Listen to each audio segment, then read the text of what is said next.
Hello and welcome back to a Tech Ambrosia Saturday stream. I see everybody here. Hello, hello. Yes, I put Voodoo in the title. This is not clickbait. There is a Voodoo 5 in this stream. There's nothing fake here. We are looking at a Voodoo 5 5500 today. But before we get into that, let's say hi to chat and do the usual Saturday stuff. Hopefully everybody's week was good. I hope. Mine was hectic. We're getting up to Thanksgiving here in the States, so everybody at work wants all their stuff done yesterday. So, my project work at work is getting kind of stressful. But I'm taking off like 2 weeks vacation after Thanksgiving, so I'm looking forward to it big time. Anyway, I hope everybody's had a good week. Let's say hi to chat. There's a lot of folks here. This is, I think, the first stream that I've scheduled where I've seen people waiting for the stream over 48 hours ahead of time. Thank you, and I'm sorry. So, hello. Everything's Broken Garage. Hello, how's it going? Dave from Dave's Vintage Apple Tech. Hello, welcome back to the stream. Martin Mack, hello, welcome to the stream. Good to see you. And we've got, who else is here? Yinze, hello, welcome back to the stream. Also Garth Beagle, welcome back to the stream. Who else is here? Trina from Trina's Technobabble. Welcome back. Good to see you again. Also, George Z88. Hello. Welcome back to the stream. Good to see you. All right. So, yes, like I said, this is not clickbait. We're looking at a Voodoo 5 5500 today. And actually this Voodoo 5, so a little history. Yeah, last week I said I've never, experienced a VSA-100 Voodoo card before, either Voodoo 4 or Voodoo 5 of any kind, and I think before the stream was even over, viewer who is in the chat right now, Garth Beagle, said, "Hey, I have a Voodoo 5 I want to send you. Is your address still current?" And I basically just fell out of my chair. This is that card. We've got it here. I am running it in. Let me grab the desk cam here. I'm running it in this. This is the AGP Testbench. Once upon a time, I thought I was going to try and test every AGP card that I owned and put them all on one big chart. It's a stupid idea. Don't do that. But this is it. It's right here. That is a real Voodoo 5. No joke. I've done almost nothing with this card since receiving it from Garth. I installed it in this machine, loaded up the drivers, I ran a quick benchmark through Expendable to make sure everything was working and nothing got abnormally warm, which it didn't. The Voodoo 5 is actually quite well behaved versus the Voodoo Banshee or the Voodoo 3. The Banshee is notorious for getting very warm under load. This was quite nice, cool as a cucumber. The fans still work. There's no issues with the bearings and the fans or anything. So, all in all, it's been an absolutely premier 3D effects experience. And I'm hopeful that the stuff we're going to look at today is just going to continue that trend. This is going to be a fun stream. I don't know how long we're going to go, but I've got a bunch of games loaded on this thing that should run just phenomenally. They're all period. Within 2000, 99, 2000, 2001, I think I've got one in there from 2001. And then we'll look at, I think Unreal Tournament 2003 is on there as well. Just to see how far we can stretch this card. This is technically a DirectX 6 card. If you don't know what a Voodoo 5 is, or what VSA-100 is, those two fans on the front there are two VSA-100 GPUs. These are pretty simple DirectX 6 compatible graphics engines, fixed function graphics engines. Each one has 16 megs of VRAM, and they work together using 3dfx's, industry-defining SLI technology, which for 3dfx means scan-line interleave. These two chips work in unison to draw one screen output when you're in 3D mode. It is seamless. It's not anything like NVIDIA's SLI. NVIDIA bought 3dfx after they went bankrupt, and co-opted the branding for SLI, which they called their Scalable Link Interface, where you have two GPUs that kind of work in concert, but don't really, because they can't really communicate with each other on that kind of a level. VSA-100 and honestly all of 3dfx's accelerators were always designed to work as scalable units in a larger system. Even I think even the Voodoo 3 could be scaled. There just weren't ever any scaled Voodoo 3s available. The most famous of all of these, of course, is the Voodoo 2, where you would plug two physical Voodoo 2s in and then connect a special cable between the two, and that would get you your SLI. The two would work in concert with one another. One of them would output the image. Actually, both of them would output the image. You'd have a VGA, what the heck was it? Just like a 6-inch VGA cable to go between the two. Very, very interesting technology. It works completely differently from basically every other dual, triple, quad GPU technology we had since then. And honestly, like, if you've seen PixelPipe's review of the ATI Rage Fury Max, which was ATI's attempt to bond two Rage 128s together to work in tandem, you know that it's actually a difficult problem to solve. 3dfx nailed it. They nailed it several times. Like, there were arcade boards that used the original Voodoo chipset, multiples of the original Voodoo chipset in parallel. Obsidian, I think, made some workstation boards that did the same thing. The Voodoo 2, of course, where you could pair two consumer boards together in SLI. And then, of course, the Voodoo 3 5500, or the Voodoo 5 5500 we're looking at today, and the legendary Voodoo 5 6000 that had 4 VSA-100 chips to give you effectively an 8-pipe 3D accelerator. So that's the other thing about these VSA-100 chips. If you know about the evolution of 3dfx's graphics cards, or if you don't know, they started out with the original Voodoo chipset, which was one frame buffer interface and one texture mapping unit. And that was it. It could multi-texture, but it would take, the frame buffer would have to sit and wait for the texture mapping unit to do the two textures. That was solved with the Voodoo 2, where you had 2 texture mapping units and 1 frame buffer interface. And then basically the Voodoo 3 was taking that card and turning it into one chip. So you had 1 pixel pipeline and 2 texture mapping units.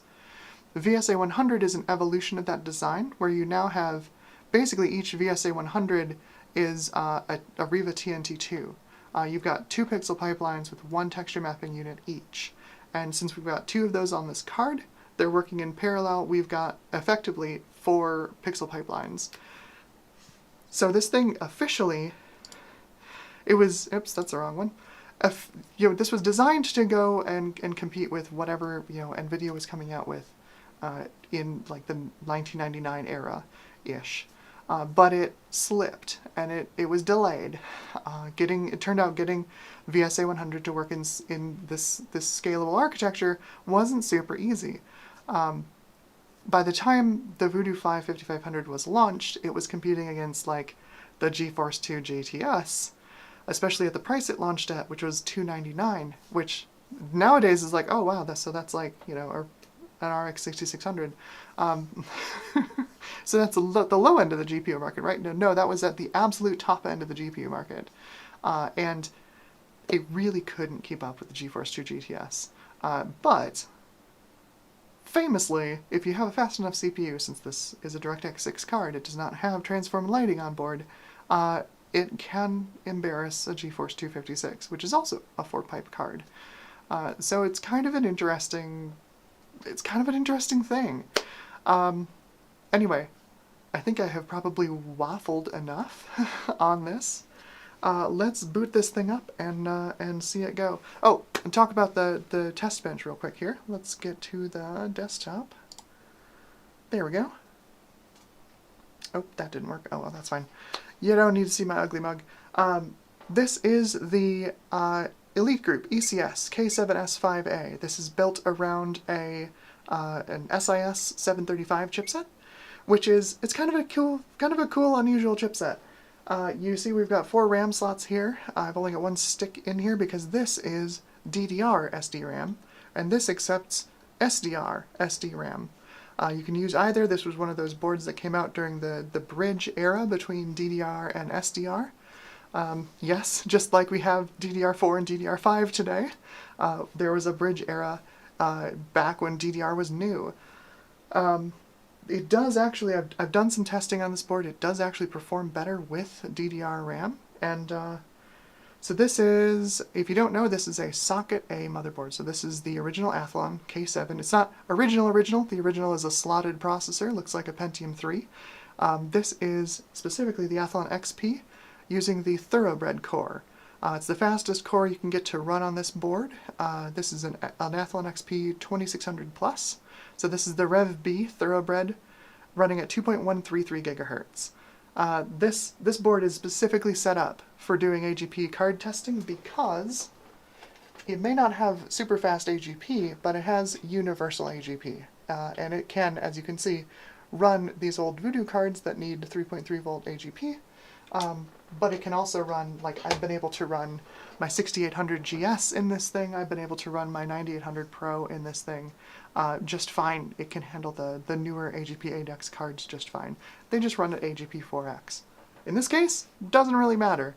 We're running AGP 2X because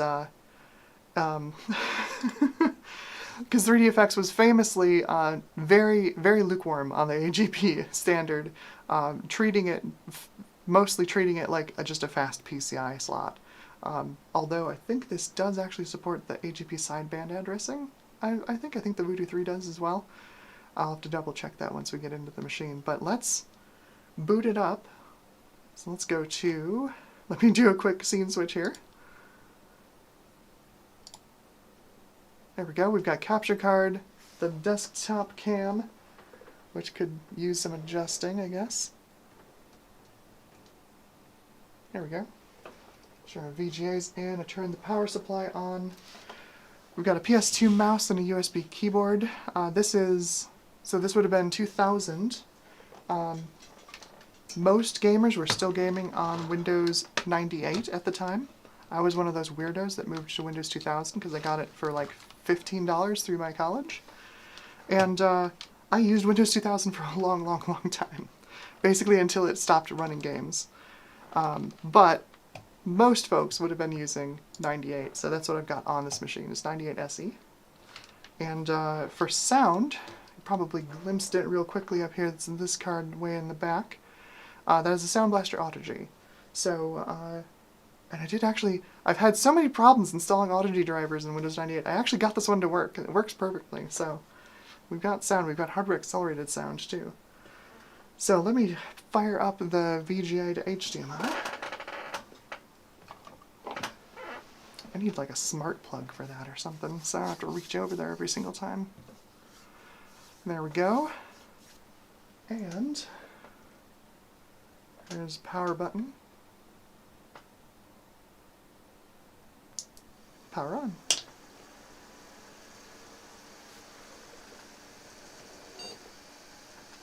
There you go, you can see the CPU fan spinning. We've got a gig of RAM. I've got the ini file edit in Windows 98 on this machine, so it can handle a gig of RAM. It's pretty snappy. This machine is pretty nice for a Windows 98 build.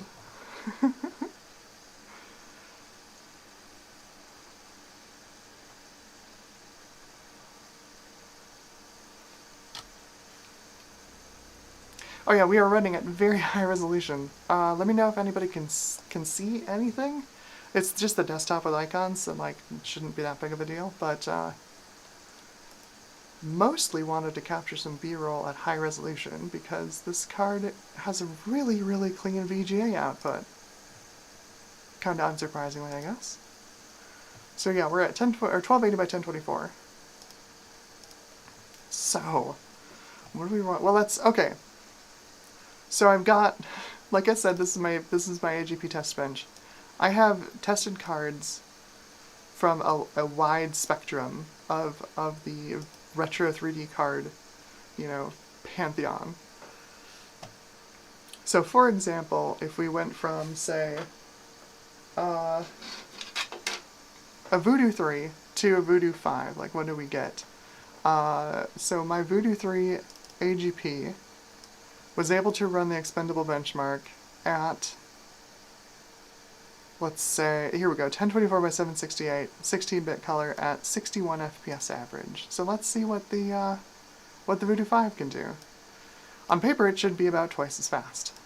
It's basically 2 Voodoo 3s on a card. So, put it back in its home here. Come on. GPU stands are have stage fright. Alright, so we'll set Expendable to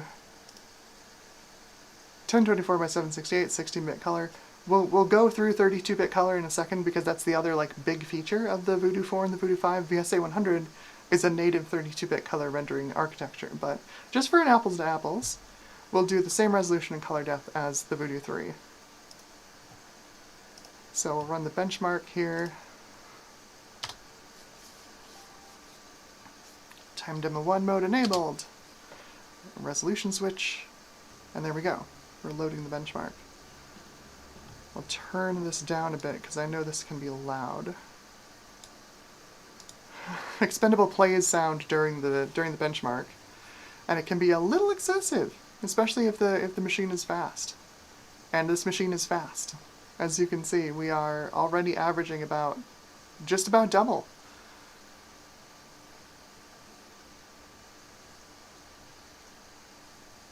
Quake. This is just using the drivers off of Vogon's drivers. These are, I believe these are just the official 3DFX drivers for the Voodoo 5 for Windows 98.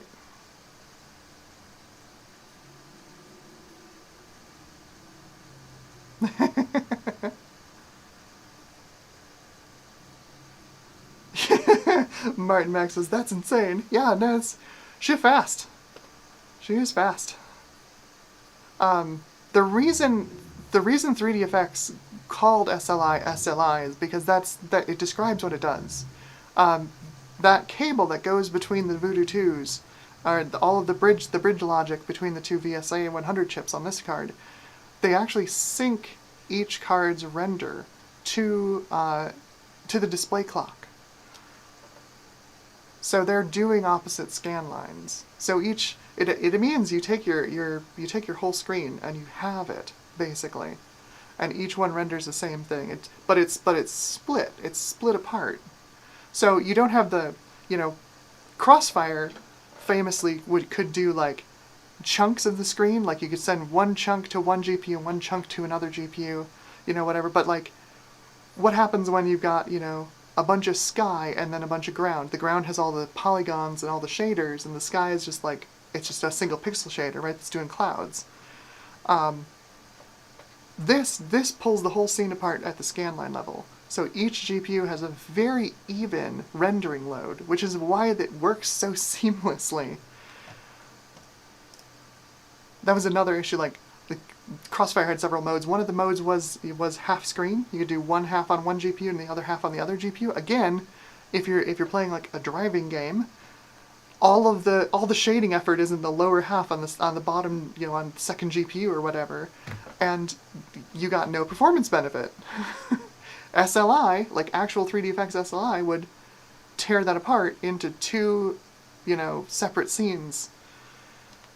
It was just a really good tech. It's really good tech, and NVIDIA really botched it when they bought it from 3DFX and tried to co-opt it. So there we go. We're almost double the frame rate, 111.47 FPS. That is, I've done other testing on this platform with Expendable, and given the DDR1 RAM and the Athlon XP with 256K of L2, and the fact that it's on a SIS 735 chipset with 4x AGP, that's about the limit of this thing, is around 120 FPS-ish, regardless of resolution. So we are hitting that. We're hitting the resolution limit on this thing. We can test that. If we run this at like 640 by 480, we can see if we get any more frames. We might get a few, like it might go to 118, but I don't think we're going to get a ton. Now watch, I'm going to eat my words when I do this. It's the fun of testing these live, right?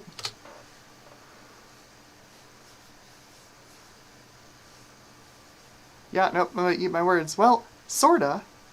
We're about 135, right? So, like, we're rendering basically not quite half the resolution, but almost half the resolution. Well, almost a quarter of the resolution, right? So instead of 1024 by 768, we're down to 640 by 480. Significantly fewer pixels, and we're averaging around 150. You know, instead of like 220 where you'd expect us to be. And that's the limitation of this particular platform, this machine. That's about its limit. So yeah, this is arguably more graphics card than this machine can even tame, and this is not a slow machine. 2 gigahertz Athlon with DDR RAM. This is a lot of card. This is a lot of graphics card.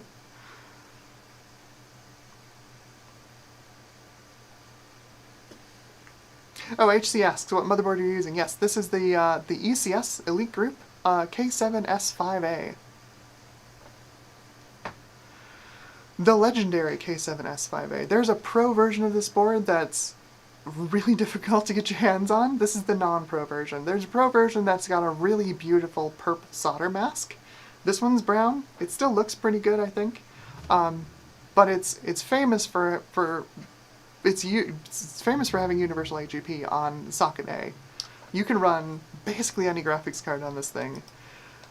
You can't get like exemplary performance out of every single graphics card, because obviously the AGP 8X cards, you know, you're not even gonna make them sweat with the bottlenecks in the system bus and the memory that this thing has.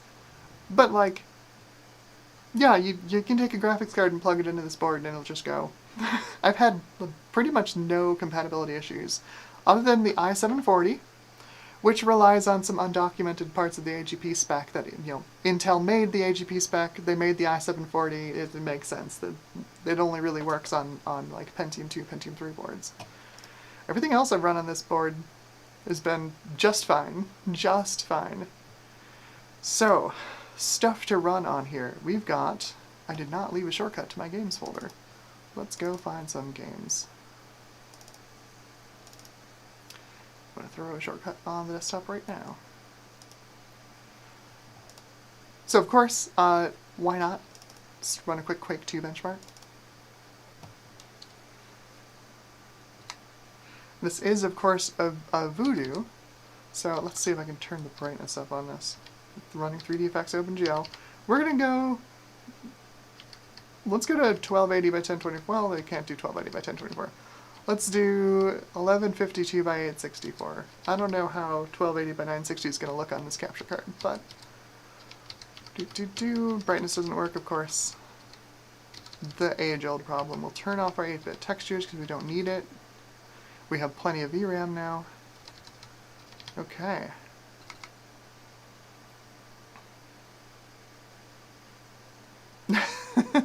Did not like it. Okay, fine. Let's do default OpenGL. Should be fine.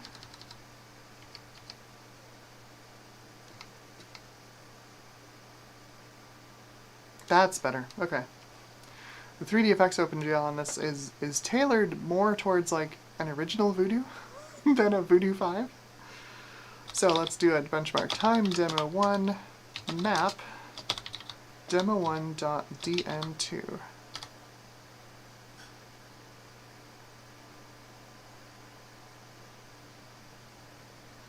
It's a little bit fast. This is at 1152 by 864.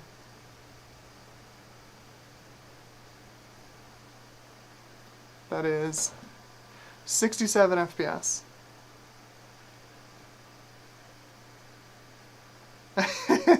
The capture card, Martin Max says the capture card is amazing. What branch do you use? Unfortunately, I don't think it's in production anymore. It is, it's an old StarTech HDMI or VGA to HDMI Pro. And then I just have that wired into, you basically wired into any HDMI capture card. In this case, I'm using an AverMedia Live Gamer 4K, because I occasionally test modern graphics cards. In fact, my video looking at the 1080 Ti just crossed 10,000 views. It's my first video to go to 10,000, so that's pretty cool. So we're at 67 FPS in Quake 2 at 1280 by 8, no, not 1280 by 10. 1152 by 860, what the heck is it set to? 864, 1152 by 864, 67 FPS. So let's do Quake 3. Quit, thank you. Honestly, I would expect Quake 3 to run even better. Quake 2 is a little old for the Voodoo 5. Quake 3 is like right in there.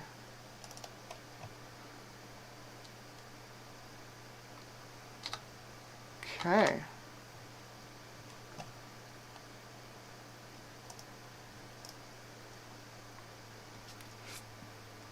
(1024 by 768), 32-bit color.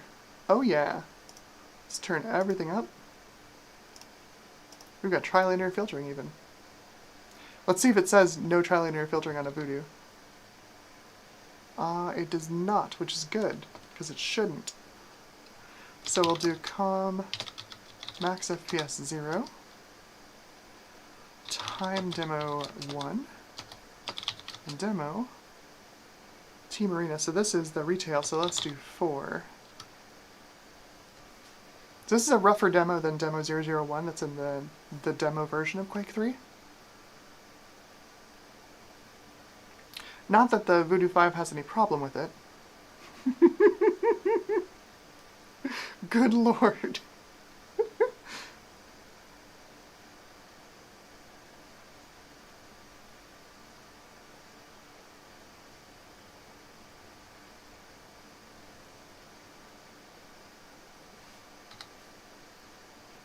There we go. 58 FPS at, so 1024? 1024 by 768, 32-bit color, 58 FPS. Very nice. Very nice.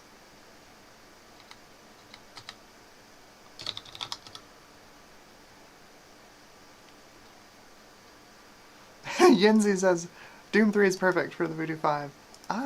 I have the demo for Doom 3. Let's see if it'll run. Yeah, no, I didn't install it correctly. It's not happy with me. I don't know if I have the installer.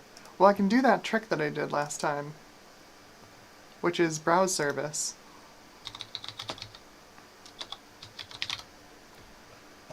If y'all haven't seen this, browse service, you run browse service on another machine, and then you connect to it from your retro computer. And it lets you run basically a modern Chrome instance on an old OS. So let's get Doom 3 demo download. I bet the Guru 3D has it. Internet Archive has it. Perfect. We'll snag that. Let that download while we do the next thing.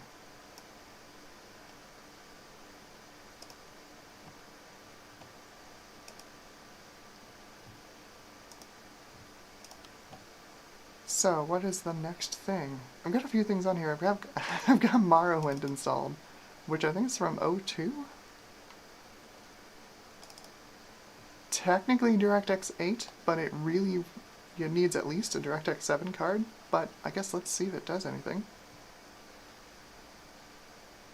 This is the Voodoo 5, we're in at 1024 by 768.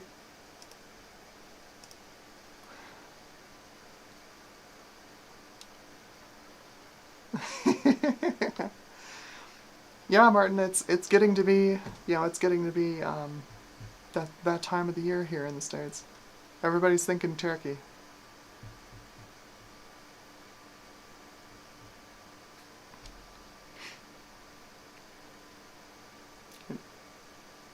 I'm downloading in the background in Internet Explorer, so I imagine this is going to run like butt.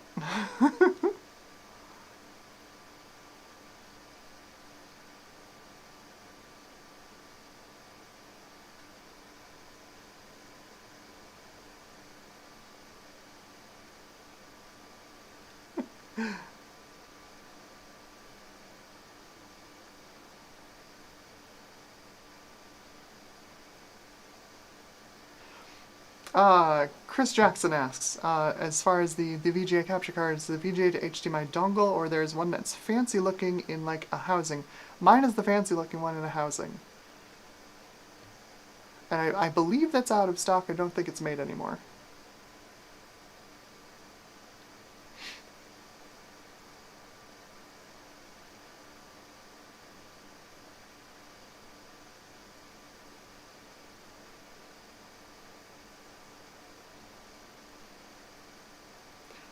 HC says, I need to get some demo games. Not time to play full games, but enough to do demos. Yeah, I like to use demos on, especially like when I'm showcasing a piece of retro hardware, because you know anybody out there can go get the demo, put it on their own retro PC hardware, see how their system performs. Generally, I like to use the demos, but you know sometimes, in the case of Morrowind, there's no demo. This should perform badly, I would assume.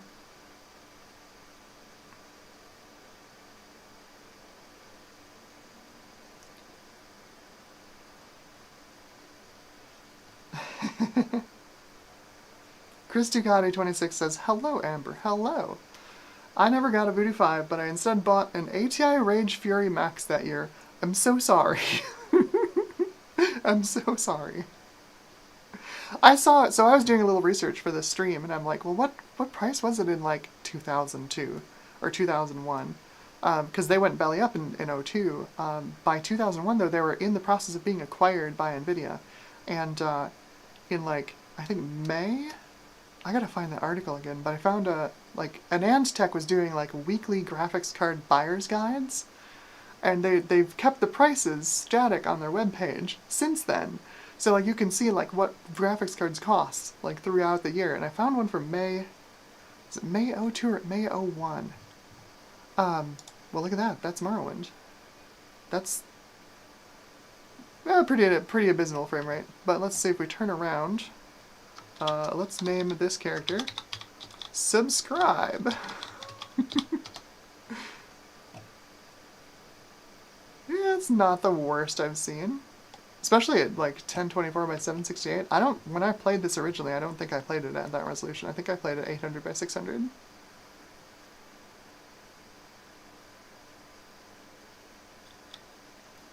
Okay, good. We haven't soft locked. That's good. Last time I tested this game, the guard walked up and said, you know, come with me. And then it's supposed to display the dialog box where you use WASD. And it's soft locked because Bethesda. Alright, so let's get out of this ship and see... Uh-oh. Oh. Of course, Internet Explorer wants to, you know, what should I do with this file that we're downloading? Thanks, Internet Explorer. Yeah, let's put you there.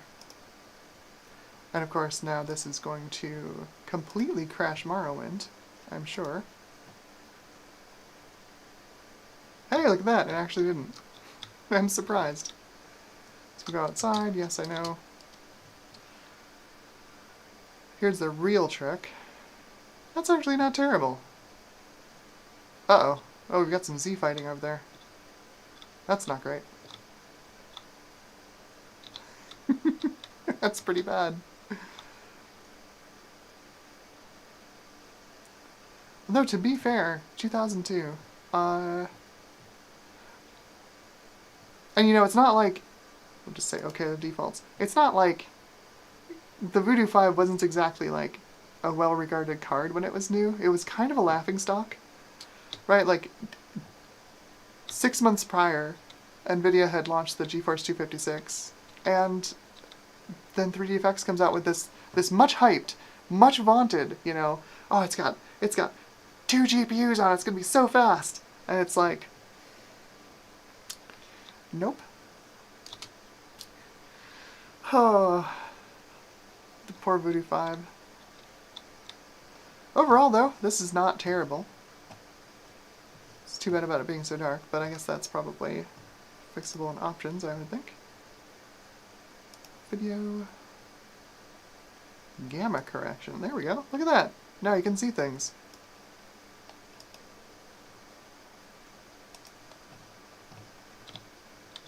Good old Morrowind. You know, how many times I've visited Scotius Ergala. Start out a new character build in this game. Let's see, let's do pick from class list. We'll be a barbarian. Just get through this quickly and get outside so we can see what Satanine looks like. We'll move on to the next one. We'll be a barbarian with the mage sign.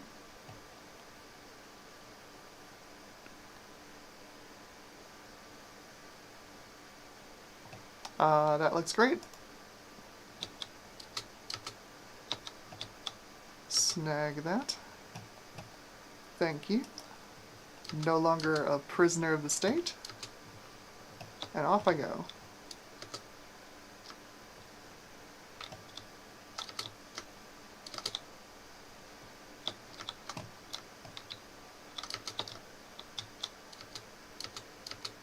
Oh, I have to steal the ring. Won't let me not steal the ring. Okay. Amazing. It doesn't give you magic until you steal that ring. Talk about... There's so many opportunities for soft locking in this game. It's just wild.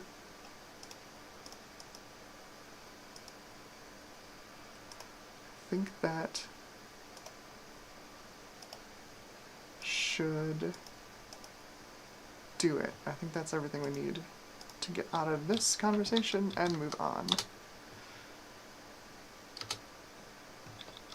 There we go.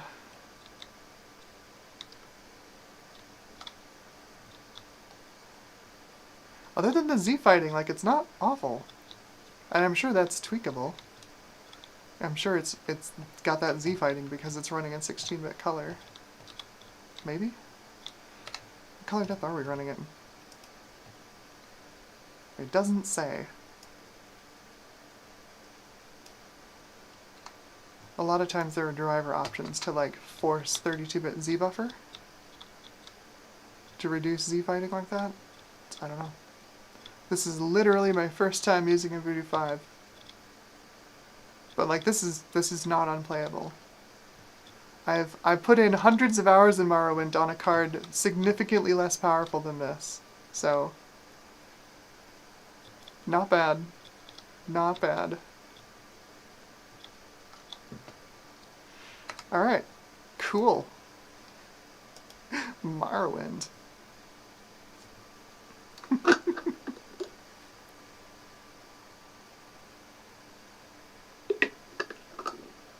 Clarjon 1+, hello, welcome back to the stream.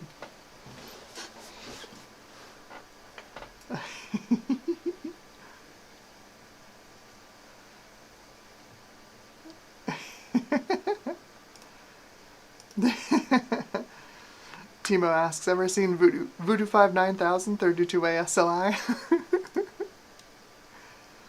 I think they can theoretically go up to 16-way SLI. I think.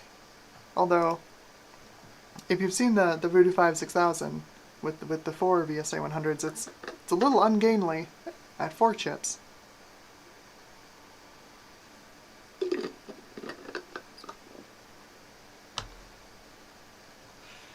Alright, so let's do... These are not totally installed. I wonder if they'll run. Incoming is very speed sensitive. I wouldn't expect this to work correctly. So this is a really early game. I think it's technically DX5.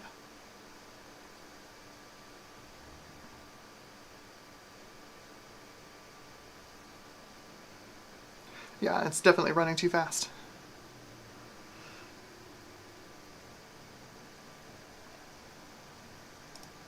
Can we change resolution inside the game? No. Wonder if we can change resolution at all. Let's see if I can. Because this would be a good one to run at high res. I don't see a launcher.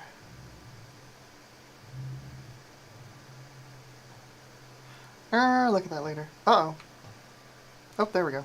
We had a freeze, but I think it was just a hitch. This might just be Windows being bad. Oh, that's why. We're still saving the Doom 3 demo. So we've been doing all of this with a download running in the background.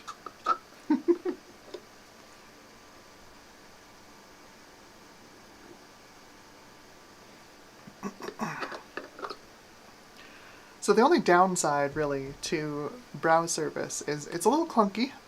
You know, you're using a browser inside a browser, and it runs over like image maps and a little bit of JavaScript. And then also, if you're downloading something through browse service, you basically download the file like 3 times. You download it once to the browse service instance, and then it streams it over to your browser, and then in the case of Internet Explorer, it downloads it to temporary files and then copies it into the place you want it to be. It's a little pokey.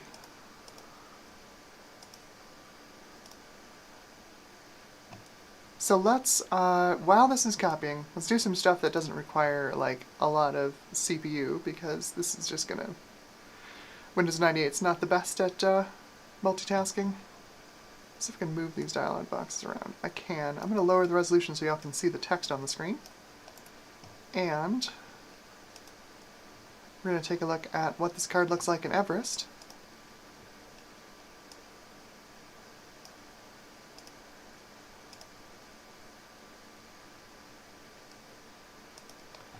There we go. So is this at a high refresh rate? Let's see, adapter, optimal, yes. If I set this to 60 Hz, it should be even cleaner. That's actually worse. Okay. Alright, let's go back to optimal. Because that was quite clean. Beautiful. Yeah, this thing, when the Voodoo 5 launched, it was a really painful launch for 3DFX. They had worked on this card for a long time. VSA-100 was the chipset that was going to save 3DFX. The Voodoo 3, the Avenger chipset, was kind of a boondoggle. And they, of course, they got a little distracted by the Voodoo Banshee, since there were so many people, especially OEMs, that were, wouldn't put a Voodoo in an OEM PC because you had to have an additional add-in card that was just extra cost and extra labor to add a Voodoo card to their system. And so 3DFX was like chasing that rabbit of making a single chipset that did 2D and 3D at the same time. Even though, like, they started out, their whole modus operandi was make 3D add-in cards. Like, just focus on the 3D. Just make the best 3D card you can, and let the 2D card do what it's good at. And it was an interesting idea at first, and then a lot of things conspired to kind of run that off course.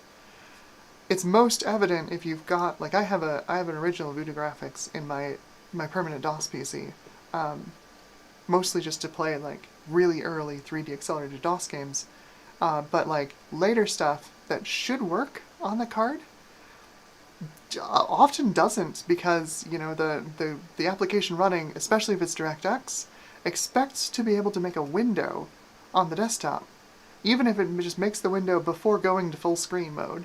And of course, on a Voodoo graphics or a Voodoo 2, you can't. There's no concept of that. You really just, it was a paradigm that was not long for the world, unfortunately, and it really just bogged 3DFX down for a long time. Famously, ATI saw what 3DFX was doing as they sort of got nerd sniped by this need for a 2D 3D chipset, and produced Avenger, the Voodoo 3, and they saw how not successful that was, and they quit, like, making tweaks to the R200, to the Radeon 8500 chipset, instead focusing on R300, which turned out to be a terrific decision because R300 absolutely destroyed the GeForce FX when the FX launched. They completely caught NVIDIA off guard. So at least 3DFX's failure wasn't a complete waste.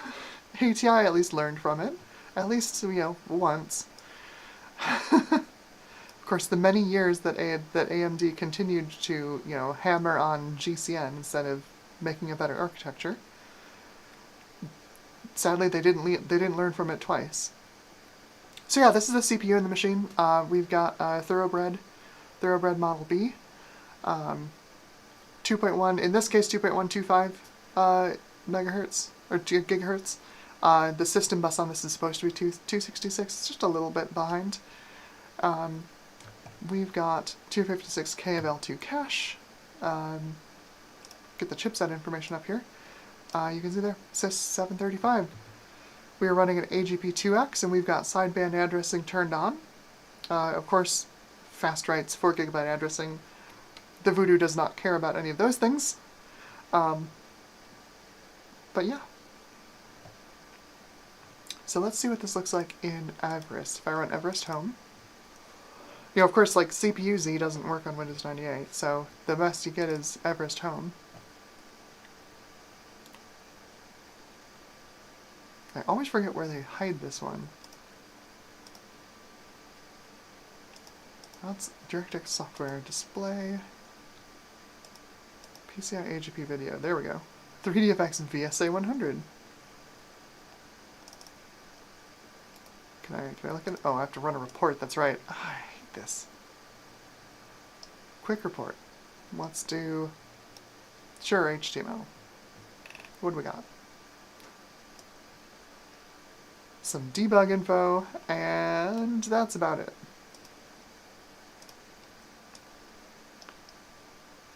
I really wish GPU-Z would run in Windows 98, but sadly no.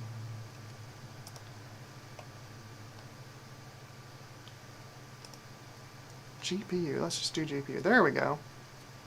That's more like it.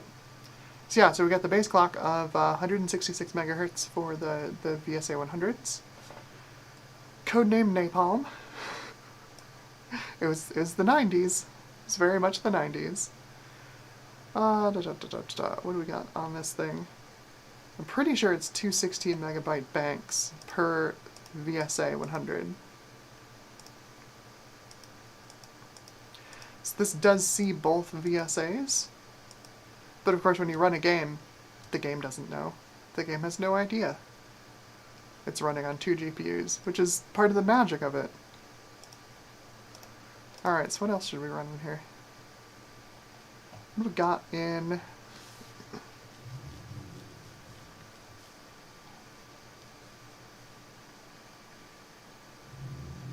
Gutbomb says, I recently played a Morrowind VR hack. You should try it. That sounds pretty cool. Does that run on the OpenMW engine? I imagine it does. Like, can you imagine the bad frame time performance of the original Morrowind engine in VR? That'd be so bad. That must run on OpenMW. What else we got here?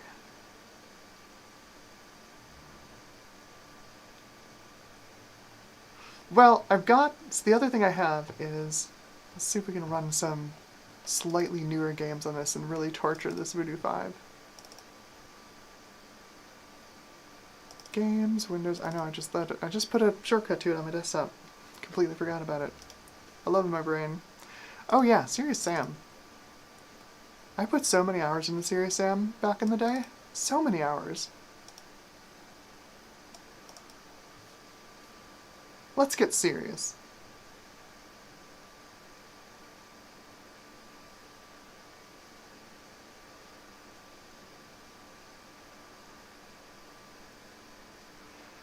Timo says Myst is also in VR. I have played that, and it's a really good port. But like, I was expecting that because I backed the Kickstarter for Abduction. Uh-oh, we've got some issues here. Oh, here we go. Let me check the graphics settings. I don't know what the graphics settings are set to. I ran one app on this the other night when I set this all up. I have not tested this at all, so this is my first encounter with this. I think these are the retail drivers for the Voodoo 5. Some weird texture issues. Let's see what these settings are set to. Options, video. If we're doing OpenGL, we can do OpenGL or Direct3D. Let's run it in 32-bit 800 by 600.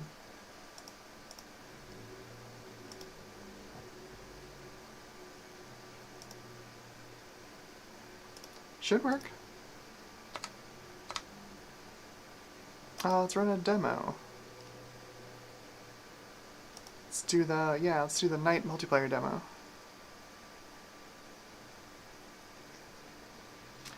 Gutbomb says Myst in VR is the only way I've ever actually played Myst. Yeah, I played it a little when it came out because of course it was an enormous game when it first came out.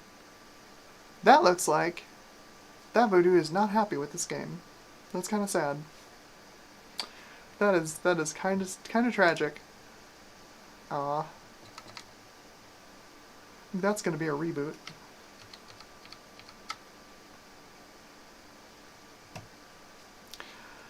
Boo! Oh, we've got 32 megs. It looks like per 32 megs per VSA? It said 64 megs. I'm pretty sure that's 32 megs per VSA. Obviously, like, if you've got two graphics chips, right, and they both have their own banks of RAM, you've got to, especially since you're doing SLI, you have to load the same textures into both banks of RAM. So you don't actually have 64 megs of video RAM, you have 32 megs.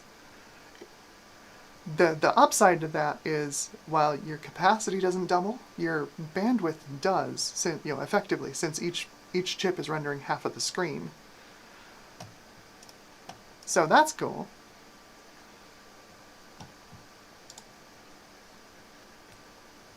Memory bandwidth was always a problem. It's still a problem with graphics cards. Still a problem with graphics cards. So let's go back to... Where did I put it? There it is. Rename this game so I know what it is. Don't forget about it again.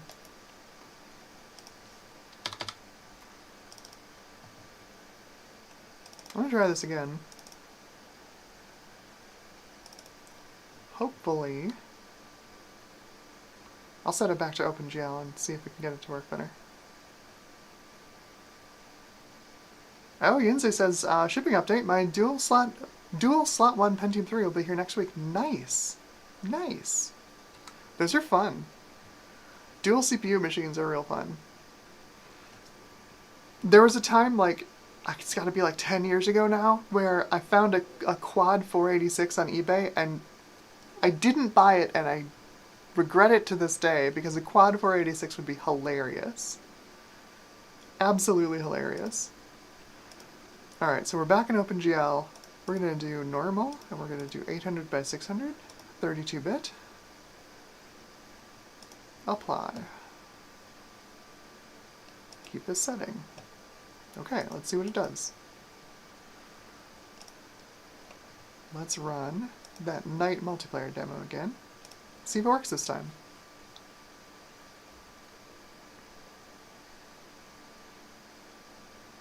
One thing is for certain, the Voodoo's always worked best in OpenGL. If you weren't running Glide, OpenGL was your best bet. Well, that's better.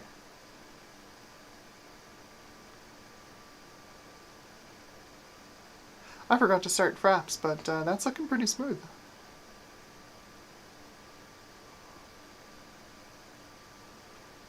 When I first got this game, I played through it on my overclocked Celeron. So I built a Celeron 667, put it in a 440BX board on a Slocket, and then overclocked the snot out of it. Got it up to 950 megahertz.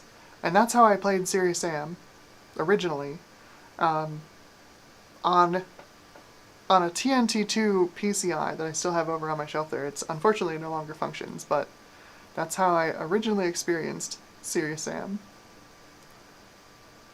I played it the best way, which is you run through the campaign in co-op mode. Just like you could do with Doom back in the day. Co-op single player. Co-op campaign. It's pretty great. So that's running much better. Just do a settings reset, things are looking okay. So I'm gonna go ahead and quit that. Are you serious? Yes! Driver issue when we close it. Oh, there we go. There we go. Windows is not happy.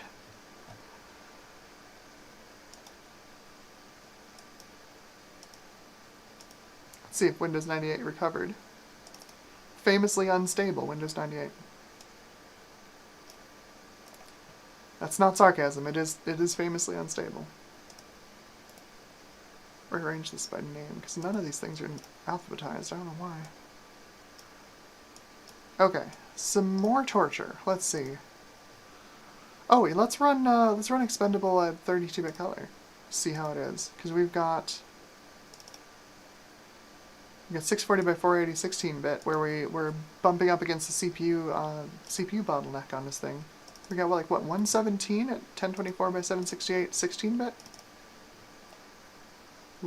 Okay, I think this needs me to set my desktop to at least 1024 by 768. There we go. It's a little blurrier, it's a little worse refresh rate. The worst part about this capture card is that you can adjust the horizontal and vertical skew and scale and phase adjustment, but you gotta do it every single time you change resolution. It doesn't save any of them. It's really annoying. Okay, so we'll set this to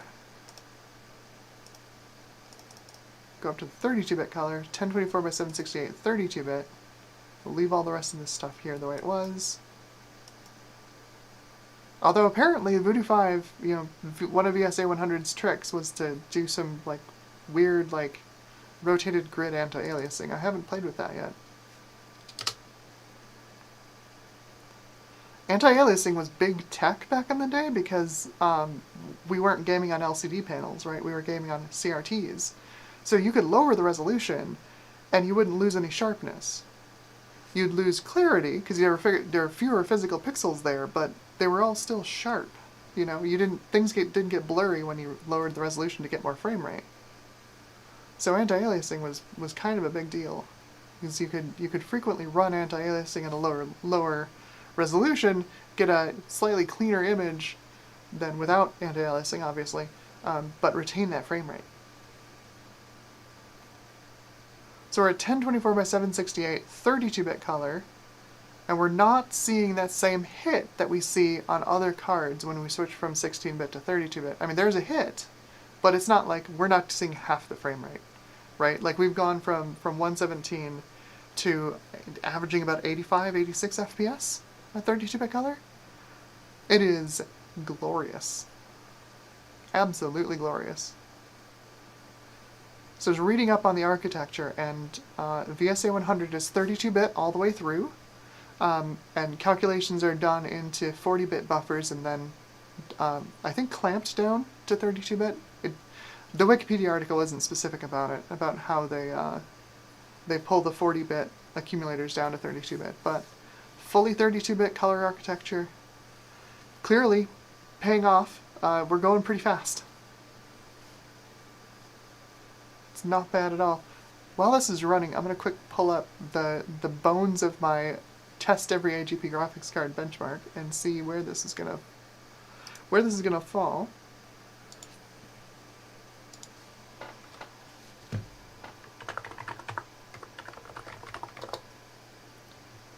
So we're looking like about just under 90 FPS. Let's see. In Expendable, 32 bits, 1024 by 768. It's gonna land it. Huh. That's fun. We should try that next. It's gonna land it right about the same as the GeForce 256 DDR. I've got a few cards here that are, like I said at the beginning of the video, that are contemporaries of the Voodoo 5. I've got the GeForce 256. Was a very generous donation from Nathan at Pixel Pipes.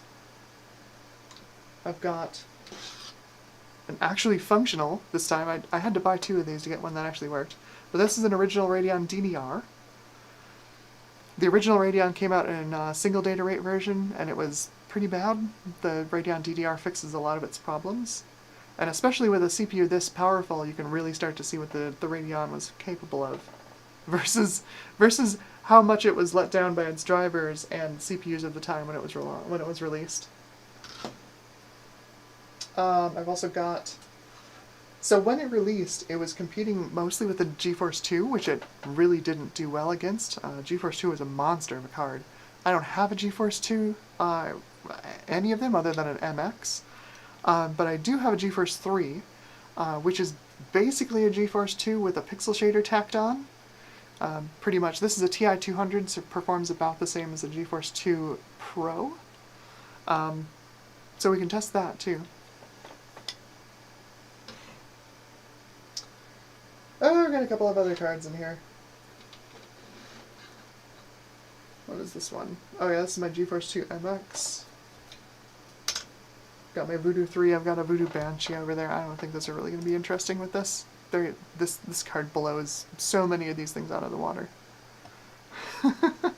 So our final average was 80 FPS at 1024 by 768 by 32-bit color. And that does not pip the GeForce 256 DDR. That scores 88 FPS at the same resolution and color depth on this machine. I believe I have that actually in my results folder. Where is my GeForce 256? Yeah, there we go. 88.9 FPS. So it's just a little bit behind the DDR GeForce 256.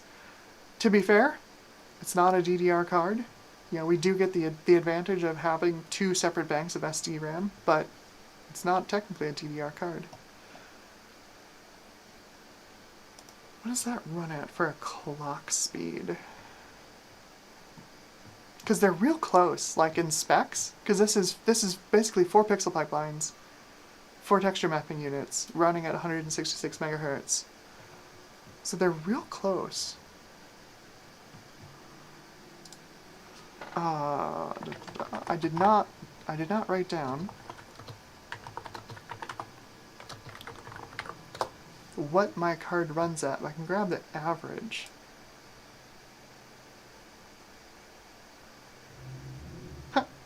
Tech Power Up has a picture of my card. Well, not my specific card, but my model.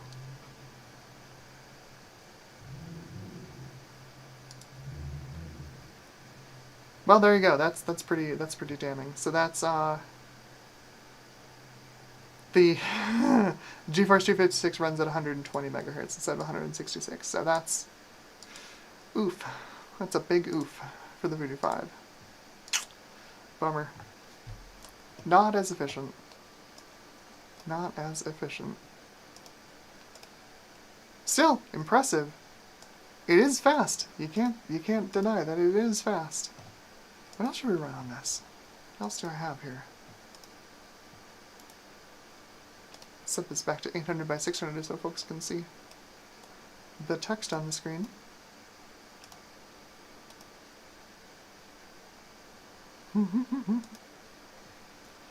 Okay. The Doom 3 demo downloaded, so I can run it, install it and run it. Where did I save that? Oh right, I put it in install games.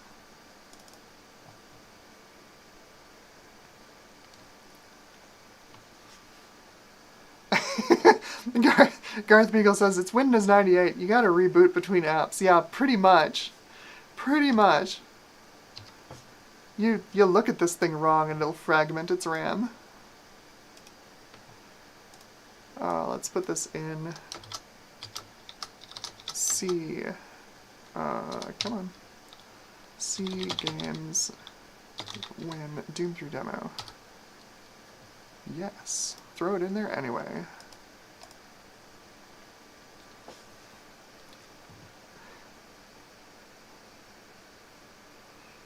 Christopher Jackson asks, yeah, what OS supported multi-CPU in the mid-90s? Well, you basically had two choices. I mean, there were several choices, but, like, for normal mortals to you know, get access to that wasn't, like, System 5 Unix or something like that. Was basically Linux, early versions of Linux, and Windows NT. Windows NT has had, SMP support for a long time. So, like with a dual Pentium 3, Windows 2000 wouldn't be out of the question. Of course, Windows XP will run on it just fine. And of course, those NT-based operating systems are perfectly fine with multiple processors. They can throw background tasks on the other CPU while you're doing whatever on the primary CPU. Garth asks, Quad 486. Yeah, Quad 486. It was what like I said, I wish I'd bought it because it's just such a weird thing. It's one of those things, like you live on the planet for how many years, and you're just like, God, I wish I hadn't done X, Y, Z. One of those was, God, I wish I hadn't ever sold my Gravis Ultrasound Max. God, I wish I'd ever bought that Quad 486 I found. There's a list of things that I wish I had done. That I hadn't, and there's no way to go back and do them now, unfortunately.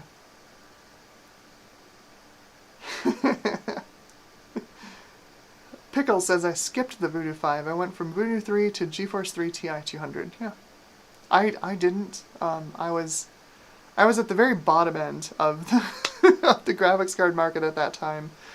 So I had my TNT2 PCI that I ran in my overclocked Celeron. And then I built my my overclocked Athlon using one of the Athlon XP mobile chips that was a killer overclocker. I ran that at I didn't even try for anything extreme. I just ran at 2.4 gigahertz on air. And I ran that thing for years. It was such a good machine. But I moved that TNT2 over to that machine, and I don't remember if I got a GeForce 2 MX. I think I did. I'm pretty sure I got a GeForce 2 MX at some point. Because, how do you not, right? The value proposition was very real, and I've said this a couple of times, but, the original GeForce 2 MX was the card that killed 3DFX, right? NVIDIA released this thing, and you got basically original GeForce 256 SDR performance, which was phenomenal, right? The original GeForce was very fast. And this, despite only having 2 pixel pipelines, it was basically double the clock speed. You got pretty much the same performance as the original GeForce 256 for the cost of a Voodoo Banshee. I looked up, one of the other things I looked up on that price list on AnandTech was, these were selling for literally $75. The Voodoo 5 had fallen to $110 at that point. I forget if it was 01 or 02 that I was looking up the price list for, but it was very clear that the Voodoo 5 flopped in the market. But the card that really killed it was the GeForce 2 MX.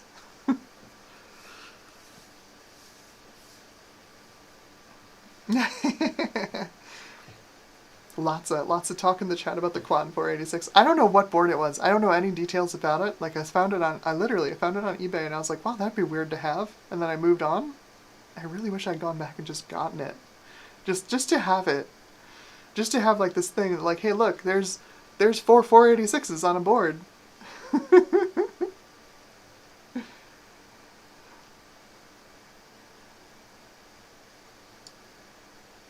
It's definitely one of those things that I wish I just wish I had done.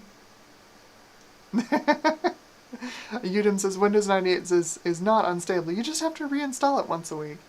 Yeah, this install of Windows 98 is one of the longest running Windows 98 installs I've ever had, especially considering the number of graphics cards that have been through this OS. It's kind of wild that it even works.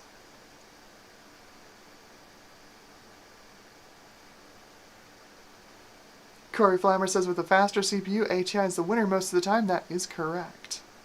The Radeon is a much more powerful GPU than GeForce. Even the GeForce DDR. It was really, really let down by its drivers back in the day. You have to remember, like, this is 2000. The CPUs we had at our disposal were, you know, Pentium 3s up to technically a gigahertz, but, you know, the original 1 gigahertz Pentium 3 was kind of a paper launch. The slot 1 version. To say nothing of the 1.133, which, you know, basically didn't function. Even with Intel sampling their best models to the press, like several review outlets, you know, discovered that it was extremely unstable because it was essentially a 1 gigahertz Pentium 3 overclocked, factory overclocked by Intel. You know, you had that, and then you had AMD's Athlon, which was just starting to leave the runway and really ramp up in clock speed. AMD was technically first to 1 gigahertz on x86, and that was the enthusiast choice for gaming PC back then. But still, 1 gigahertz, a 1 gigahertz Athlon was the fastest you could have, and that was not a cheap machine. AMD didn't quite charge as much as they charge these days for being, you know, the fastest gaming CPU out there, but they were still expensive, so they were not super common to have. Like, you'd more likely see, like, a Duron 750 or something, you know, like, that'd be a high-end gaming PC for a lot of people, because that was what was affordable. And that's still, I mean, you saw with this thing, this is a 2 gigahertz Athlon, and we're running into CPU bottlenecks in some cases on the Voodoo 5. Imagine having, you know, a third, essentially, of the CPU horsepower. You had no hope. You had no hope. And that was really the thing that let down the Voodoo 5. And pretty much anything that wasn't a GeForce back then is you had unoptimized drivers on the ATI side, and you had, you know, no transform and lighting to help out the weak CPUs on the Voodoo 5. By 2002, we were starting to see games that had transform and lighting support. Like, when the original GeForce came out, like, there wasn't anything that supported it. You had, like, hacked-in support for OpenGL titles, because OpenGL, coming from the workstation, you know, the workstation market, had the concept of geometry acceleration already, like, in the API. So NVIDIA could, you know, just kind of, in their driver, target OpenGL and say, let's accelerate these things in OpenGL through our fixed function transform and lighting engine. So, like, compiled vertex arrays would get acceleration, you know, vertex strips, stuff like that in OpenGL could take advantage of the transform and lighting hardware on the GeForce. And one of the most popular games of the time was Quake 3, and it did. Because it was OpenGL, it took advantage of the transform and lighting hardware on the GeForce. And it did perform nicely. It was one of those cases where you could grab a GeForce and drop it in, and you did see an uplift, a big uplift in performance. Not just from having 4 pixel pipes instead of 2, but also from having that transform and lighting support. DirectX, you know, DirectX 7 had support for it, but you still had to write your game to actually, like, use the you know, the structures and the APIs around transform and lighting, hardware transform and lighting in DirectX. Uh-oh. Let's see what this thing did. It says I might have run out of space, which, if Internet Explorer downloaded this thing twice, I might have run out of space. There's not a ton of room left on this. No, I've got 3 gigs free. Well, let's see if it runs. I really just needed it to set up some of those files again. Oh yeah, Unreal Gold. Forgot I have Unreal on here. Yeah, original Unreal. We'll run original Unreal in a minute, because that should look great on the Voodoo 5. Holy cow, that should look good. Doom 3 demo. So let's run this and let's see if it works. Nope. Doesn't like it. It doesn't like it. Unfortunately. It's not the Voodoo 5's fault. There's something messed up with my Windows 98 install. I'm not surprised. Not surprised at all. So let's run original Unreal. That should be in System. Unreal. Let's do glide support. We have a 3DFX card.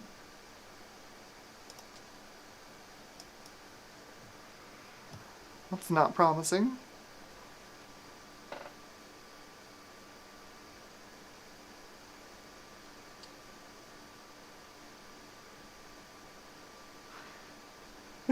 That is unhappy. This is probably, if I had to guess. Oh.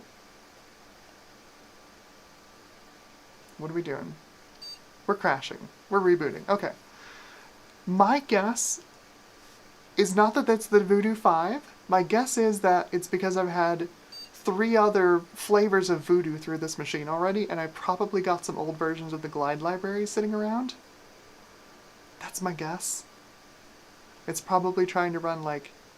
You can see I've got the environment variables for an original Voodoo on here, because this was the machine I tested an original Voodoo on, just to get like a no CPU bottlenecks maximum speed score, even though it doesn't quite work on a CPU this fast. There are timing issues in an original Voodoo when you have a CPU this fast. But it doesn't mean I don't have the drivers for it on here. It doesn't mean I don't have, you know, those glide libraries on here. Oh god, I don't want to go through those and take those out. Ah, oh, jeez. I really want to run Unreal on this thing though.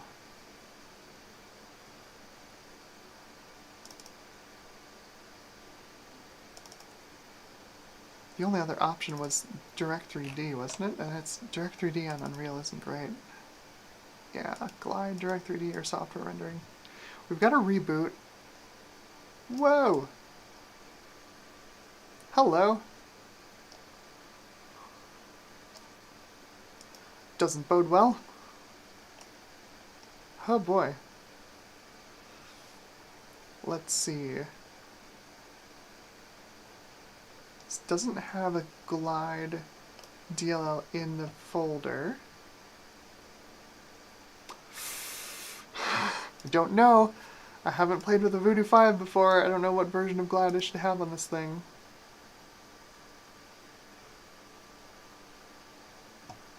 Let's give it one more try.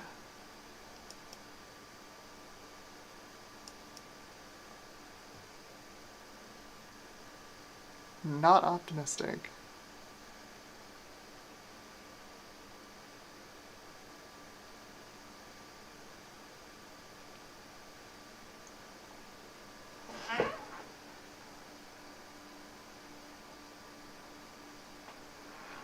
It is not loading things off of the disk. I think it has crashed.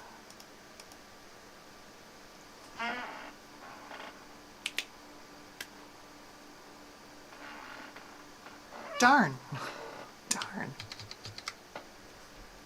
That's so annoying. That is honestly like the biggest problem I've had with running so many GPUs through this machine has been Glide. Of all the things, it's been Glide. Getting the right version of the Glide libraries for whatever 3DFX card I'm running. That has been a nightmare every single time. I'm sure that's what I'm doing. I betcha I have like Glide libraries for a Voodoo 1 in my Windows folder or something.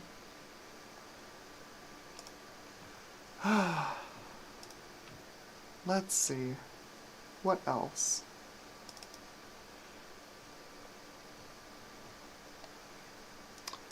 I don't think I have any additional drivers for it.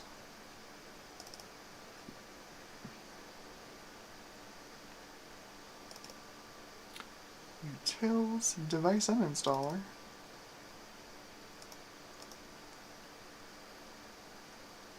Anything else? Win9x.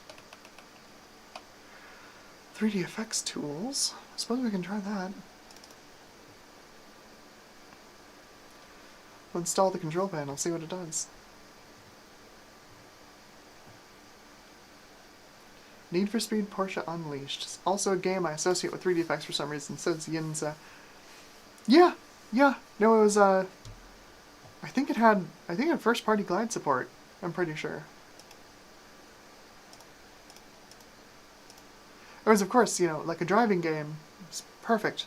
Perfect for a 3DFX card. Because they were, you know, their reputation was for high frame rates, right? And where do you want a high frame rates except a racing game? Well, that's interesting. There are no more files. That's an interesting error. We got an updated driver, or an additional driver?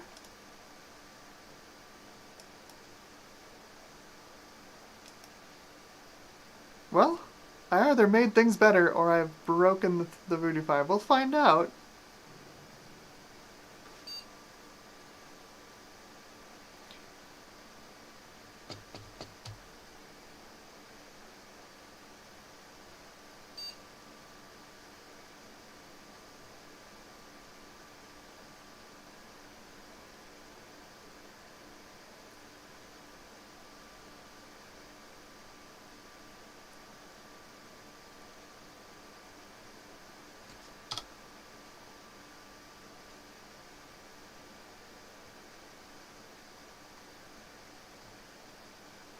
Okay.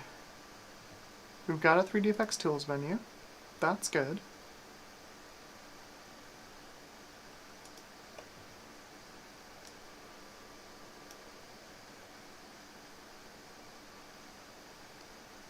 I think I've got some, I thought I had a little glide utility in here. I guess I don't. I have the mini GLs. Many, many, mini GLs. There used to be a glide utility where it would, like, it'd run around your hard drive and find all of your glide compatible games and update your glide drivers for them. I don't have it on here. I should have it on here for real. That would be a good idea. Let's see what Unreal does now. I can't imagine this will be better, but hopefully.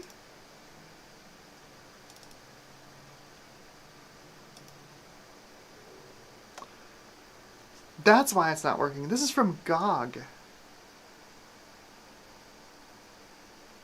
It's running nglide. That's why this isn't working.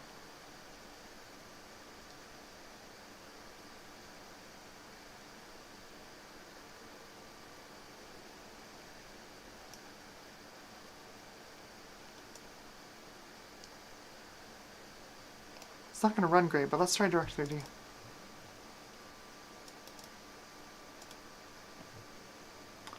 It's not super promising, though. Oh? Hey, there we go. I need to find some retail discs for Unreal. Or, like, de-gogify my GOG version.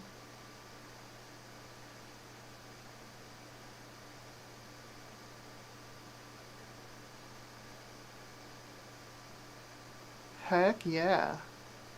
Good ol' Unreal.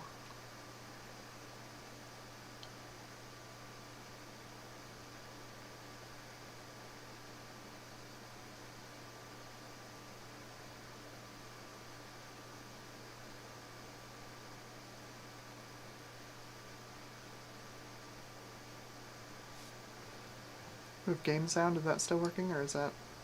Oh yeah, it's working. That's right, I turned it down for Expendable. Let's see what's going on in chat.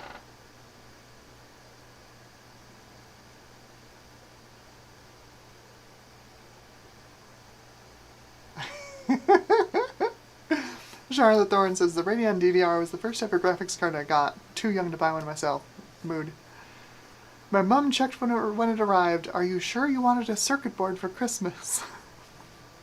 That's so wonderful. Oh, Mom.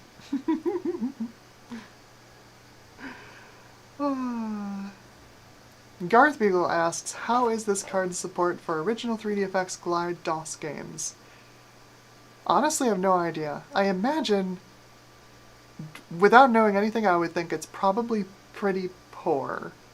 From what I know, using my Voodoo 3s, it's kind of a stretch to get them working in DOS. It's a little easier to use a Voodoo 2, because a Voodoo 2 is just a little more architecturally similar to a Voodoo 1, which is what literally all of the DOS, glide games are targeting. Just because the Voodoo 1 came out so early in the game. Oh, there's a lot to go through there, right? So, like, the first Voodoo 1 launched in, I think, October of 96. It was I want to say it was the Diamond, the Monster 3D. Or at least that was the first one that was, like, really, really popular. It was a decent price, and a lot of people bought them. You can still find them on eBay, although I think prices on them have gone up. Prices for anything 3D effects is just ridiculous these days.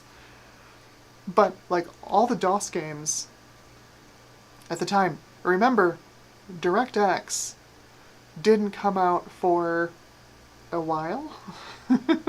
So DOS was still, like, the gaming OS on the PC. Microsoft had a huge campaign to, like, convince game developers to make games on Windows, because, the conventional wisdom is that, why would you run a game on Windows when you can just run it in DOS? And, you don't have to deal with all the overhead of Windows, all this extra stuff in memory. DirectX was part of that initiative to get game developers to develop games for Windows. Because previously they had a couple of, like, gaming libraries. One of them was Wings, if you remember Wings. Sega's port of Comix Zone to Windows 3.1 used the Wings library. That was probably the most famous game to use it. And even then, like, not a lot of developers used Wings to write games for Windows. But they consolidated all their gaming efforts into DirectX, and it didn't really gain any traction until a particular programmer at Microsoft. You might know him. Goes by the name of Gabe Newell. Ported Doom to Windows 95 as Doom 95. That was the first DirectX game. So that was the thing that showed developers that DirectX works for gaming in Windows. And that was, God, when was that? That was like summer 96, I think. So, like, the first DirectX game, summer 96, fall 96, the Voodoo graphics basically becomes a thing. A thing that you can buy, that mere mortals can purchase. And we had a bunch of DOS games, a bunch of DOS 3D games that got glide support, because 3DFX had a pretty good toolkit for doing DOS glide, which is why you saw, like, Tomb Raider and was it Screamer Rally, a bunch of other games like get glide support in DOS, because these were DOS games, and it was not terribly difficult to, like, wedge in glide support. 'Cause the API was pretty sensical. A lot of developers really liked it. It's part of why it was so popular. But I don't even know where I was going with this. But how good is the Voodoo 5 for running DOS games, for DOS glide games? The reason it's not super easy to do, because technically it's an API, right? Like, you put your glide libraries into the game folder, you run the game in DOS, supposedly it works, but the cards became so architecturally different, through the evolution of the SST, which was the original, Voodoo graphics architecture, where you had the two discrete chips, and then you had the 3 discrete chips, and then they merged into one with Voodoo 3. They just sort of deviated from the original architecture enough that compatibility becomes an issue. Some of the games, like, they assume that your card will never have more than 4 megs of VRAM, so, like, when you try and run it on a 16 megabyte Voodoo 3, you get all kinds of weird errors. And then, the Voodoo 5's got 64 megs. What's it gonna do with that? I think some folks have had some success getting the Voodoo 3 to do some Voodoo 1 games. I have no idea whatsoever what the success rate is on compatibility with original Glide and the VSA-100 chips, the Voodoo 4 and the Voodoo 5. I have no idea. I'd be surprised if it was good, but, like, don't put it past the 3DFX community, because, like, this is a community of users and gamers and enthusiasts who were so passionate about these cards that they started writing their own drivers for these cards when 3DFX folded. And they're some of the best drivers you can get for the cards, which is wild to me. But anyway, that's enough of the Unreal flyby. I suppose we can just play a game, hey? I really need to de-gog this game so I can run this in Glide. It's like, that's the way to experience Unreal. Is this not WASD? Unreal, really? Controls. Hey, it's not WASD. Are you kidding me? That's so funny. Jump, space, good, crouch is C, that's fine. There we go. Oh, inverse mouse look. It was not inversed a moment ago, I don't think. Input. Mouse look, don't inverse mouse. Unbelievable. There we go. Yeah, that runs phenomenally. What's our video resolution setting? Video 640 by 480 16-bit. So let's go to 800 by 600. Immediate resolution change. Thanks. 32-bit. Excellent. Colors have calmed down quite a bit now that we're in 32-bit rendering. Everything else is on. Let's turn the decals on, because why not?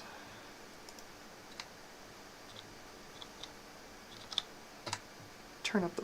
well, it's a dark section of the game. Maybe I don't have to turn up the brightness. It's very dark, though.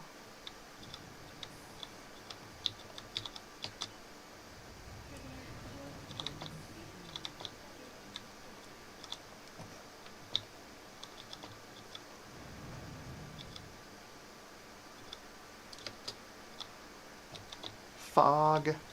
Lovely fog. Gotta show off all the engine effects. Okay, so... out in the control room.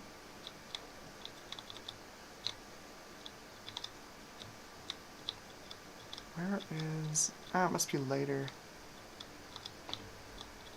The room where you get the armor. It's a shiny floor.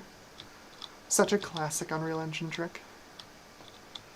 It runs well.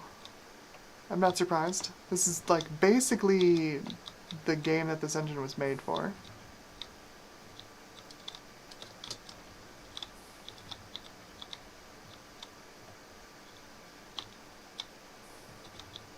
Yeah, there we go. There's the shiny floor. Bingo. Look at that shiny floor. There's of course no actual like reflection rendering in a game engine like this. It's literally just doubles the polygons.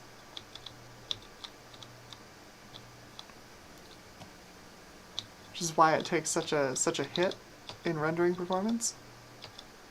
Then we go over here and then yeah, we start to get this real chunky render performance. Love it.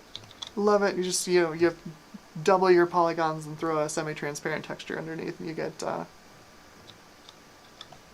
your shiny floor. Nice. Yeah, Unreal is like basically the game to run on a Voodoo 5. Of course there's the multiplayer version. The demo for Unreal Tournament. This one is not from GOG. I think I just downloaded this from like Guru 3D or something. So this should work in Glide. Shouldn't have any problems. Hopefully. Fingers crossed.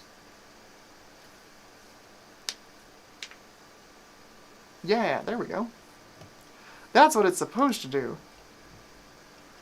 Okay, so let's go 1024 by 768. The 1080p of 1999.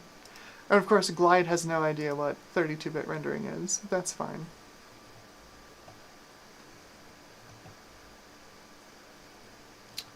Let's see. Oh, no invert mouse anymore. Thanks, Epic. You figured it out. We still don't have WASD though, so let's do WASD. Incredible. Okay. Let's... Can't start a LAN game? Okay, fine. Let's just do it.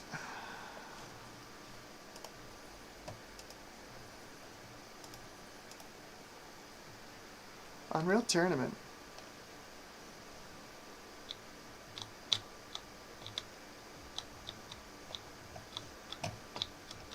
Beautiful.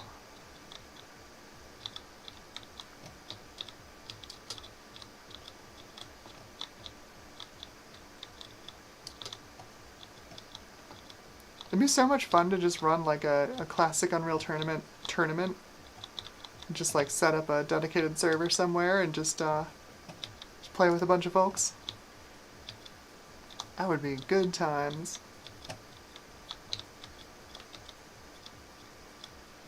The Unreal Tournament was, well, I mean, it's UT99, right? This is out around the same time as Quake 3, and generally a worse performing game, generally speaking, just in terms of raw frame rate. But Glide was kind of its cheat code. Like if you had a system that could run 3dfx Glide, whoops, that was bad. Don't run into the rocket. There we go. It ran a lot better. Again, partially because the API is really low overhead, right? Like, partially because 3dfx cards were fast, but partially because it was really low overhead.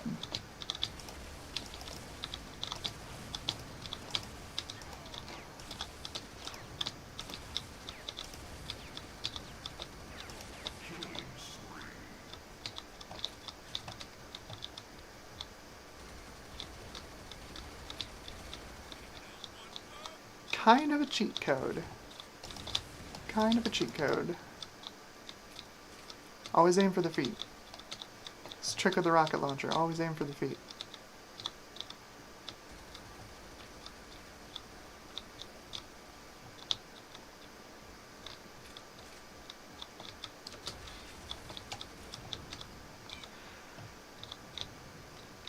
Alright, well that runs beautifully.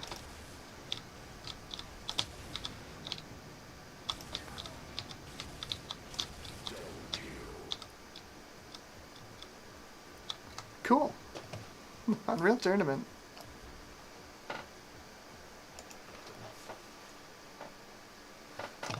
Let's check up with chat. Yunzi says, I did a Google, and the only mention of a Quad 486 is the NCR System 3450. I think that's probably what it was then. It was very... Yeah, it was very rare. It's a very strange system to see. And yeah, if you had a multi-threaded MP3 decoder, you could play MP3s on it, which... I mean, you could play MP3s on, like, a 5x86 133, if you were okay with them sounding like garbage.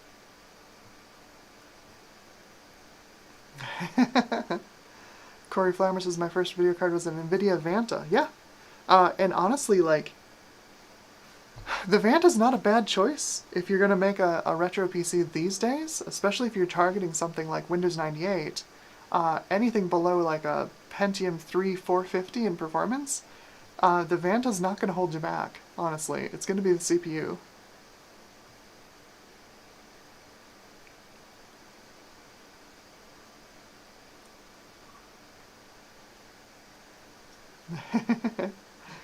Corey Flammer says a slot A Thunderbird was faster than the socket 423 Penny 4. Yes. Quite famously, for a while, the Athlons were faster than the Pentium 4s. It was a lot of egg on Intel's face at the time.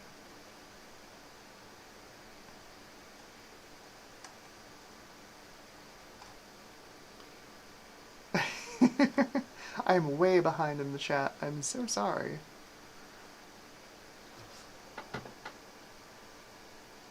Everything's Broken Garage asks, Amber, do you gold image your hard drives after setup so you have a clonable image to push back when things get borked?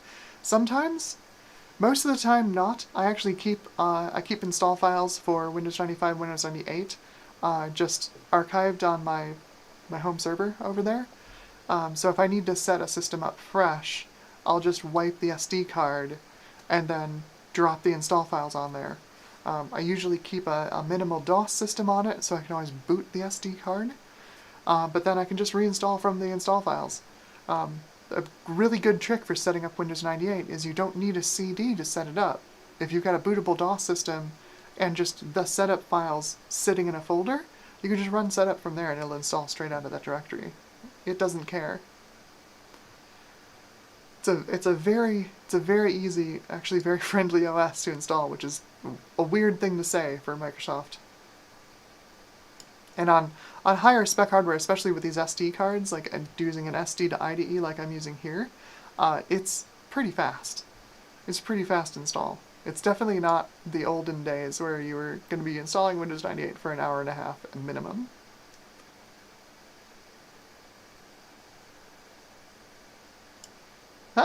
Gut Bomb says that's what I had. A Diamond Monster 3D. Single most expensive item I've ever bought. $300 something. Yeah. They were not cheap. They were not cheap.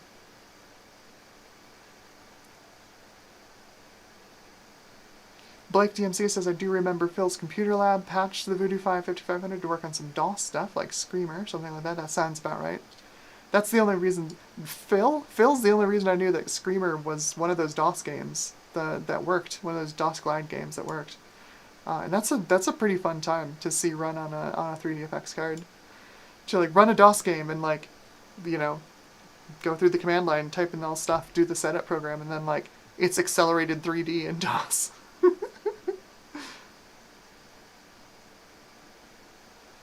Yeah, Gut Bomb says playing Voodoo 2 playing Voodoo 1 DOS games still spotty at best. It's possible, but it's not a fun time. And Garth Beagle says it's fun as you can just throw a Voodoo 1 into a Power Mac and run some games too. Yeah, because they're I don't think they have like they don't have the VBIOS issue that a lot of video cards do on a Mac, where you have to have an open firmware compatible BIOS on the card. I think the Voodoo cards you just plug them in and they just show up as a PCI device, and the Voodoo drivers just work with them. I'm pretty sure. Voodoo support on macOS is surprisingly good. It's kind of funny.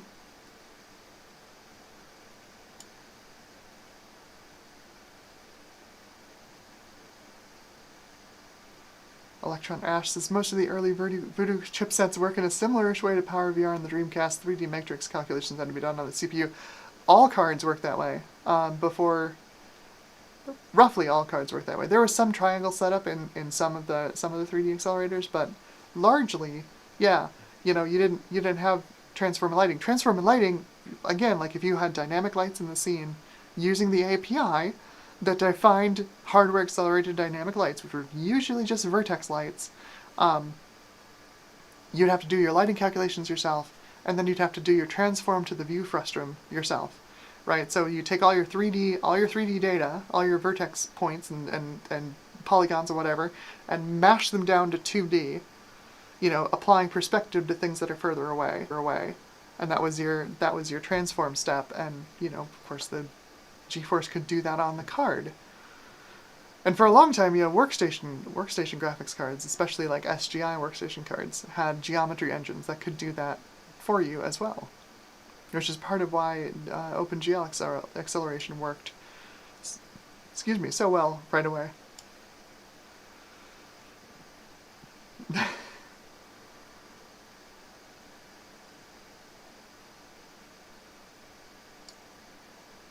What else?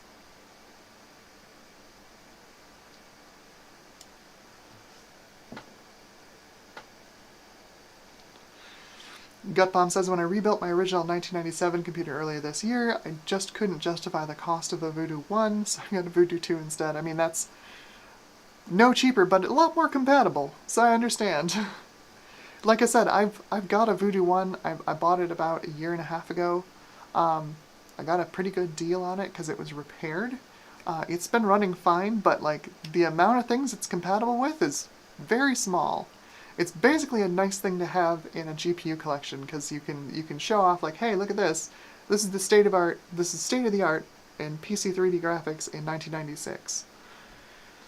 And to be fair, like if you compare it to anything else from 1996, it was very impressive. But it very quickly became limited. Electron Ash says, I still have a tray of 23 VSA-100 chips. I won't let them go to waste, but it'll take a bit longer to get the first Voodoo 4 clone working. I was hoping someone was working on a Voodoo 4 clone, because I know for a long time you could get like just like bunches of VSA-100 chips on AliExpress, and I was hoping, you know, similar to like we had the clone Gus plug and play that was out there for a while. I was hoping someone was, you know, working on a clone Voodoo 4, because yeah, that'd be pretty great. It'd be pretty great.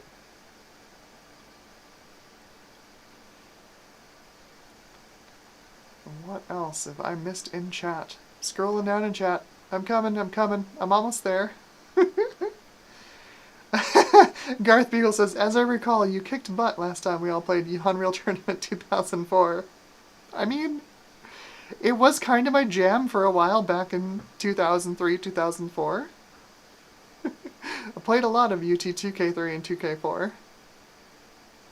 Speaking of which, I've got Unreal Tournament 2003 on here. I think I've got the demo. Again, demo, free to download. It takes up less space in the SD card. Let's see if it runs. It has, quite famously, it's got a DirectX 7 code path. Let's see if it works on a DirectX 6 card.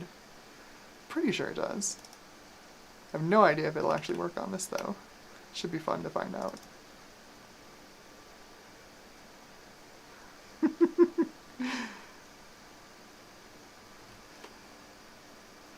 The one thing I'm really sad about with the Voodoo 5 is it's...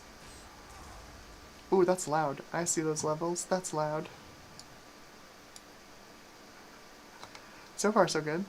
Is it's AGP. It's AGP 2X. Like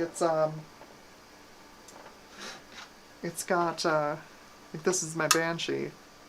The Voodoo 5's got the same keying on the AGP slot as this. So its ability to work in newer motherboards is pretty limited, but I think it could be a fun card to like throw in something a little more modern.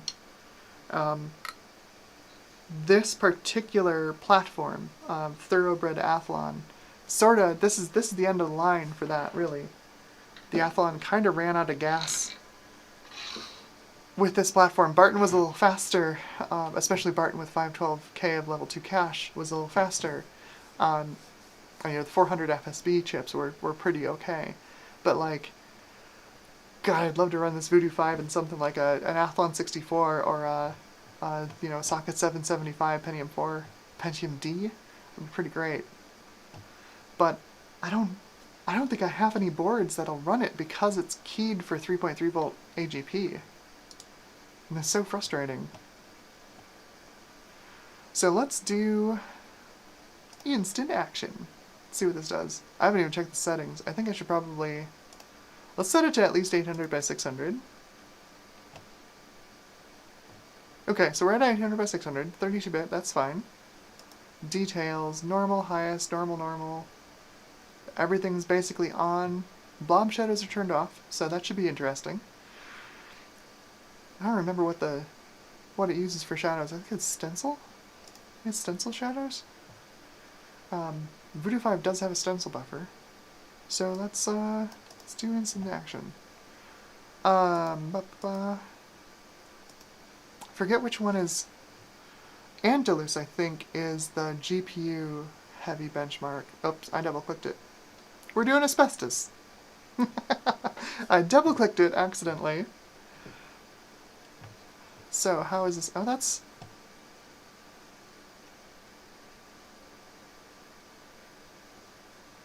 That's not great. That's a nope. Oh boy, that is a lockup and a crash. Let's do a reboot. Let's it's not responding to Control-Alt-Delete, so we'll just do a power button here. Oof. That is a big oof, that's what that is. How are we doing on heat? She's warm. She's warm. I've got a, you can't see it on the little cutout screen here. Let me show you. I've got a fan blowing cool air across it.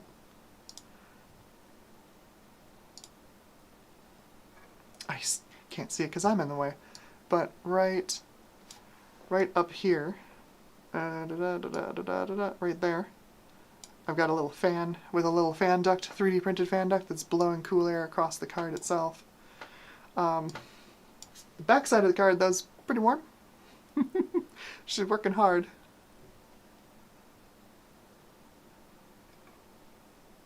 It's not alarmingly warm, though, so I don't think anything's going wrong.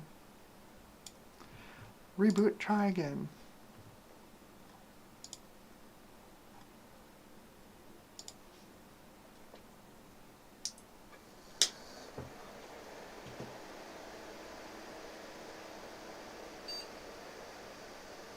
Heard a little rattle from one of the fan bearings. Let's see if they're actually spinning. Yep, they're spinning. That's good.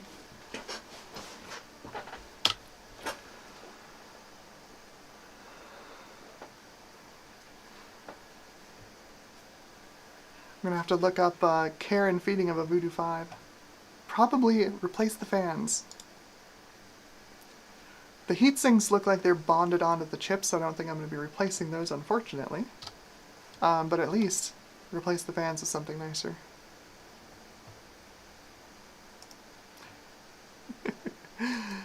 Are you sure you don't want to register your 3D effects product? Something tells me that's not going to work.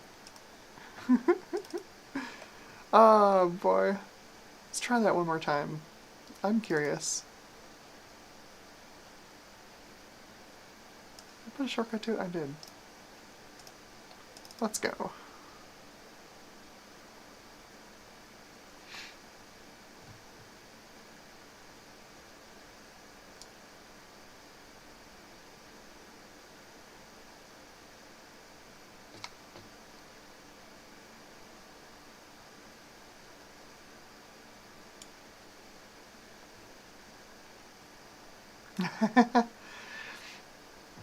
we should do a UT 2K4 tournament sometime.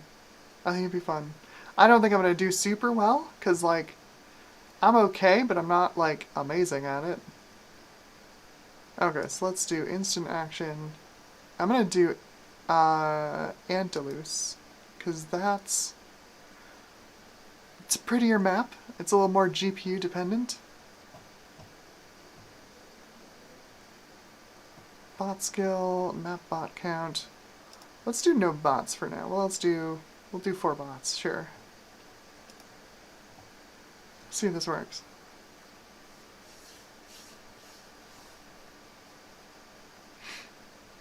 So it crashed on us when it auto spawned us into the game. It was working for a second. Ooh, that skybox didn't look great. Oof. Oofies. The ground's working surprisingly well. Don't have a water surface, but we've got fog under the water. Oh. It's surprisingly intact, honestly. Except for that skybox. Oof, that skybox is rough. We've got a little bit of, looks like some mip mapping artifacting here as well. We've got some weird green dots on, looks like the lowest level in mip maps. Yeah, definitely. Lowest level of mip maps. Let's see if we can spawn in.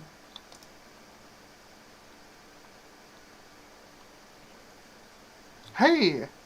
Oh, nope, there we go. We got 3 frames and it crashed. That's kinda unfortunate. That's kinda unfortunate, honestly. You'd think it would work. You'd think it would work.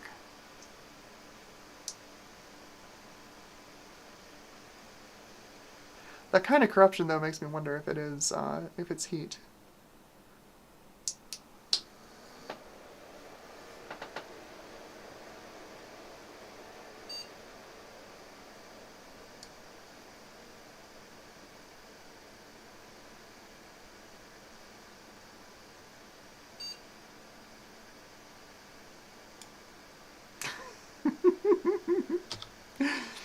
Yinzu says, that's artistic, put it on a canvas. Yeah, she's not happy about Unreal 2003, unfortunately. Oh, Clarjon 1 Plus has hopped off to do the usual shenanigans. I'll see you at some point. We're probably going to run some contemporaries, see how they perform. See if I can gather some benchmark data here, and we can do some comparisons on the cards that it competed against. So we've got, let's see, let's do some 32-bit color tests. So I've got, this will be the Voodoo 5's Expendable comparison.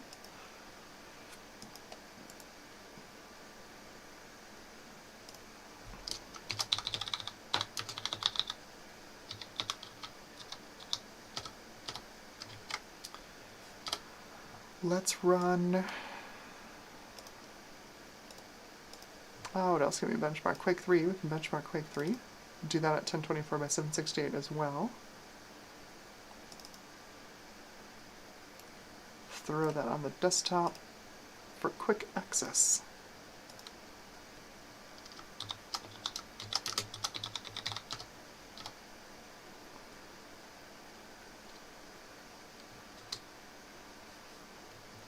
Let's do this also at 1024 by 768 32-bit color. We are. All options are on.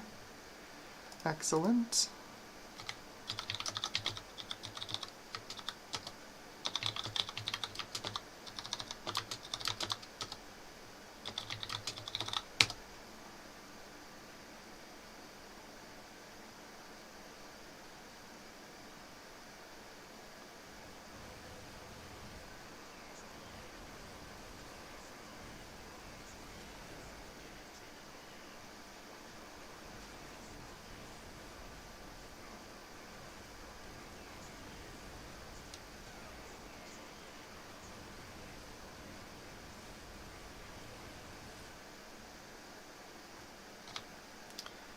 .8 FPS in Quake 3.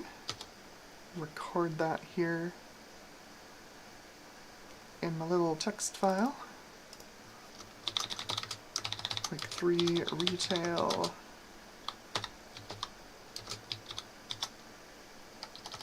That was 57.1, right? Literally came out of my mouth 2 seconds ago. I cannot remember it. Let's do... Ooh, that's not right. Let's resize the window and not drag a shortcut onto Notepad. There we go. I wonder if this will let me run the... You know, it won't let me join the game. But I wonder if it'll let me run the benchmark. An Unreal Tournament. 1024 by 768. Well, let's do 800 by 600. See what it does.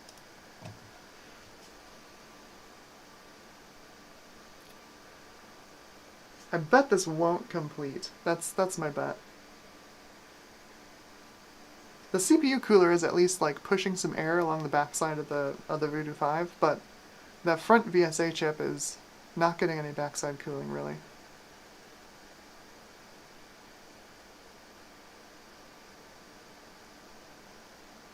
I don't know if it's a problem with the Voodoo. It's got to be a problem with the Voodoo. Probably the drivers? They are retail drivers.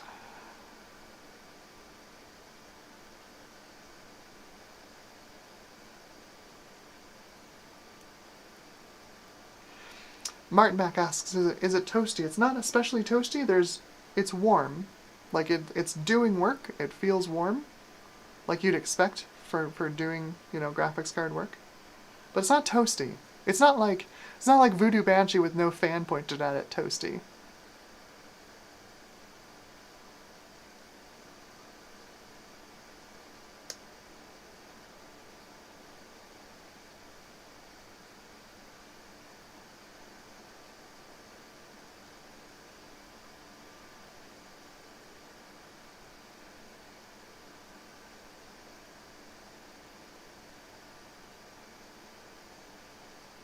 That is quite the collection, Electron Ash. Oh, there we go. There's our hang. So no, it's not going to let me do the benchmark in Unreal 2003. Sadly.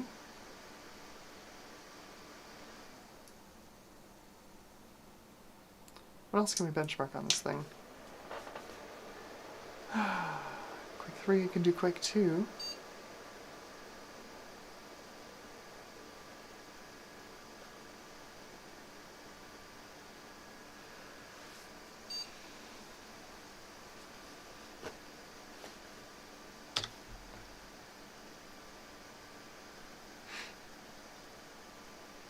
I haven't seen Ryzen 9 3900X in the chat, but I'm guessing if he watches the VOD, he's going to want a speed sys. I think I have that installed on here. I'm pretty sure I've got the Testbench suite on here. I don't. I don't have the Testbench suite on here. I thought I did. Let's see. Do a Quake 2 benchmark. The Forsaken benchmark takes ages, and how relevant is it? It's, you know, it's a DX5 single texturing game. Yeah,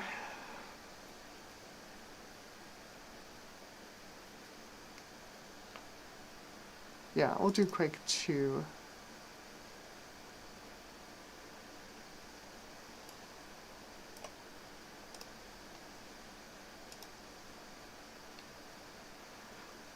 What else?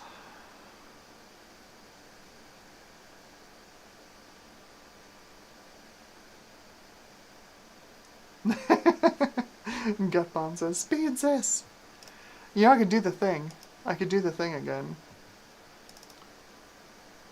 Oh, I gotta raise the resolution if I'm gonna go on online. Let's go. High res. Oh, that's blurry. That's so blurry.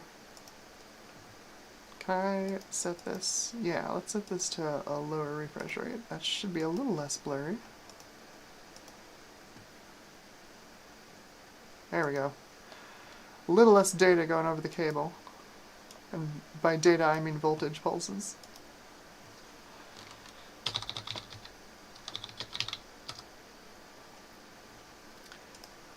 Let's see. Phil's Computer Lab. Testbench.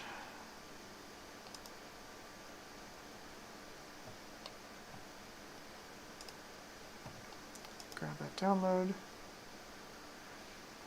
So, like I said, it downloads it like 3 times. There we go. And we'll put that in install. It's very rapid to download it from the home lab over to the AGP Testbench. Okay. Change that resolution back so you can actually see things.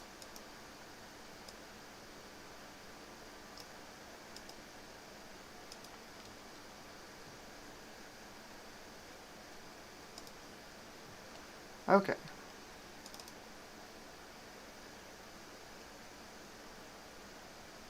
There it is.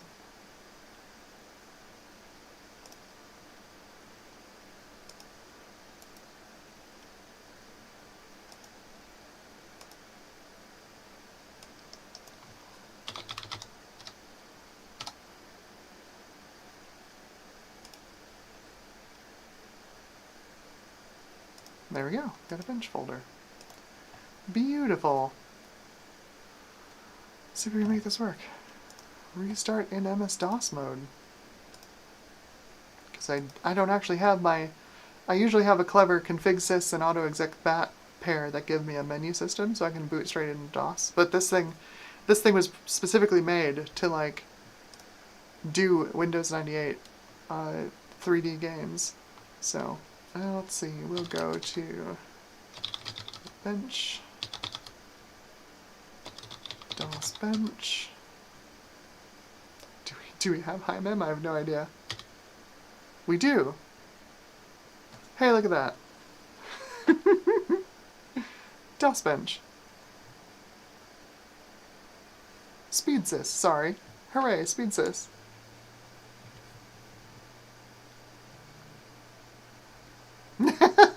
Ron, hello. Ron from Ron's Computer Videos is here. Welcome. Ron says, in Phil's voice, hey guys.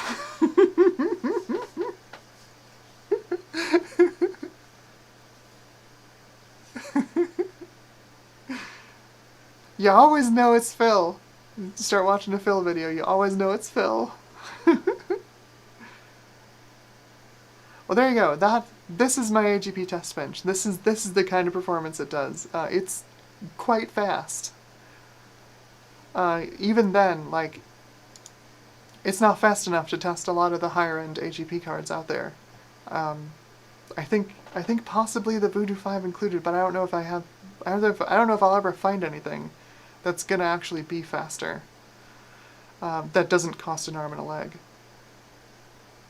But yeah, there we go. We've got a gig of RAM, Athlon XP 2600 Plus, so this is Thoroughbred Rev B, 256K of level 2, and DDR RAM, good for 1.6 gigabytes per second. There you go. Speedsys. We should probably run Quake on it. Quake in software in DOS. And there we go. 259.2 FPS. That's how fast this machine is. 259.2 FPS.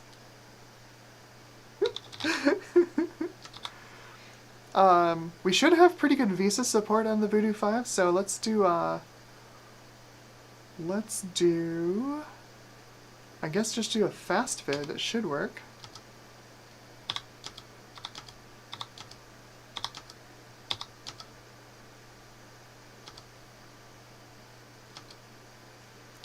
See what we get in 640 by 480 in Quake. Oh yeah, no, that VSA works great, actually. That VSA mode is quite good. 119.1 FPS and 640 by 480 in Quake. She fast. She fast. Just a smidge. Just a little fast.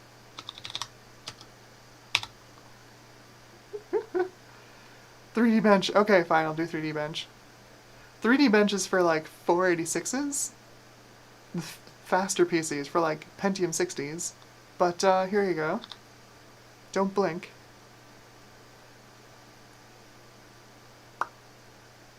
.578 FPS.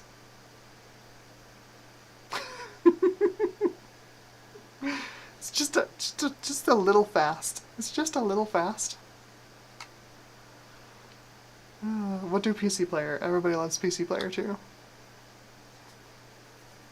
PC Player doesn't just render frames as fast as it can. It just, you know, ruining the animation. It has time. You know, keeps track of time. So, oh, we've got some vertical sync instability.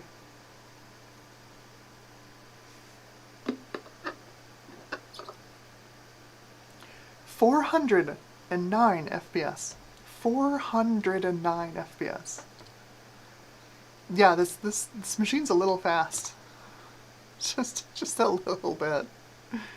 But Doom, I bet we won't get very far under like 800 real ticks. I'll betcha. We run the Doom demo benchmark. Yeah. Because Doom does weird things with the VGA registers. It was in an attempt to make it faster back in the day, but like it ends up slowing it down on modern cards. Oh, 577 real ticks. That's not bad. That's not bad. Oh look, it's an updated version of Testbench. It actually tells you how to calculate the real ticks. Nice. Who wants to do that calculation? Calc. So the thing is, like, right, like 2134 game ticks is assuming 35 FPS. So half of that would be double the frame rate. So we're at like a quarter of that. So we're at about 4 times 35 FPS. So let's see, 74. Oh no, that's the wrong keyboard. I missed the number.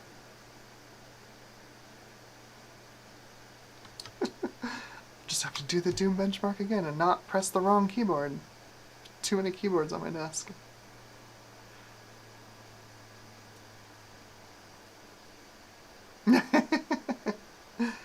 Solid Snake 680 says, I'll probably get 10,000 FPS on my i9-10900 KF. You'd be surprised. Some of the once you get into the PCI Express, the VGA cores on graphics cards get pretty bad. And they end up going pretty slow. 74,690 divided by 5, 77. So yeah, we're at 130 FPS. 3.6 times normal speed for Doom. See? Okay, let's get out of DOS. Instead of getting out of Dodge, let's get out of DOS.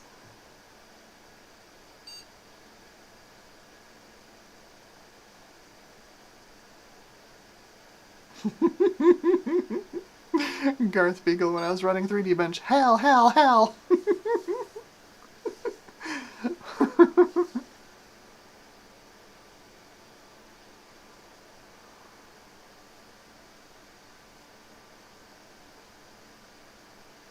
Electron Ash says, my very first ever CD-ROM drive was a crappy Aztec, but that was only dual speed. It wasn't quite fast enough to play full motion video games smoothly, yeah. Yup. I had like a 3X, like a 3X NEC. That was also in that benchmark. Like, you needed like a 4X CD-ROM or something to play most full motion video games. But then it's like, they're not very good. Like, why play them? They're kind of bad. Alright, so what we were going to do a quick bench of Quake 2. Video. Let's do 1024 by 768.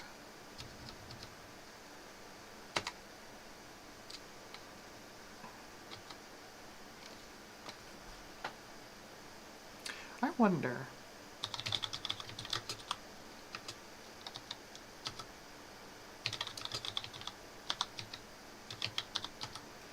This gets around 60 FPS. I betcha I need to turn off VSync.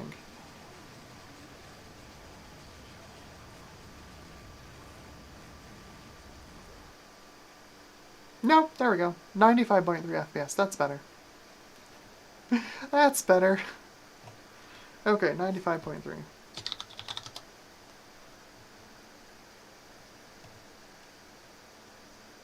Voodoo 5. Quake 2. 95.3 FPS.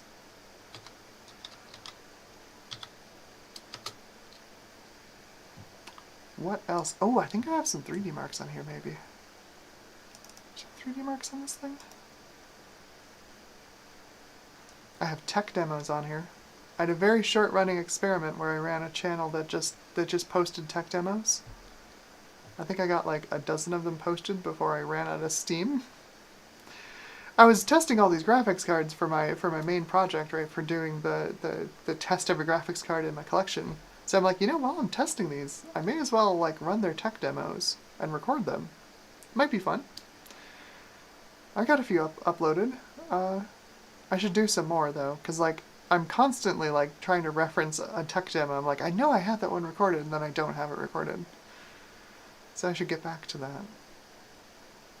Do I have 3D marks on here? It looks like I don't have any 3D marks on this thing, which is weird. I should at least have 3D Mark 2000. We're gonna do the lobby scene, right? The one that looks like the Matrix and Max Payne.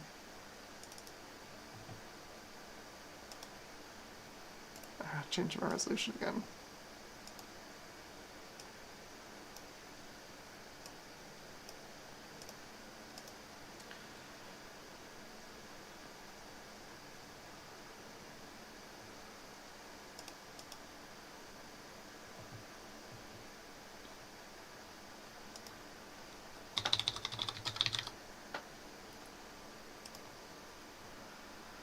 Ah, 3D Mark 2000. There should be, yes, Future Mark Legacy benchmarks. These benchmarks should not be used to test modern hardware. Don't worry. Don't worry.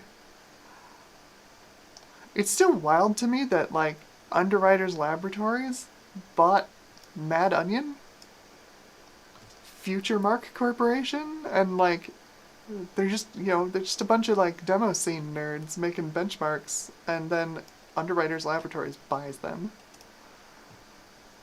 They're like, this is the standard PC gaming benchmark.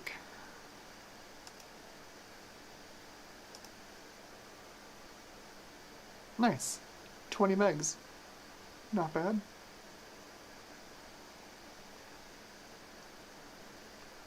Grab this.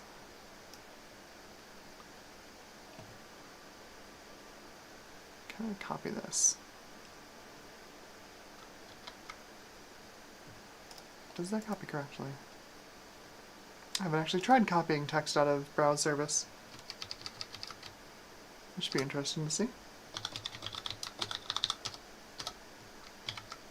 Does not copy correctly. Let's see if I can...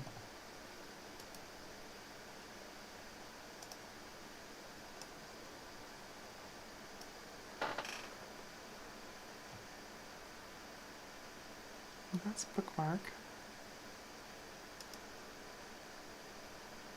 Hey, browse service clipboard. Get clipboard. Bingo!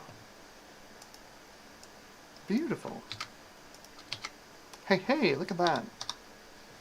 Actually works. Cool. Let's get some 3D Mark on this thing. See what it does.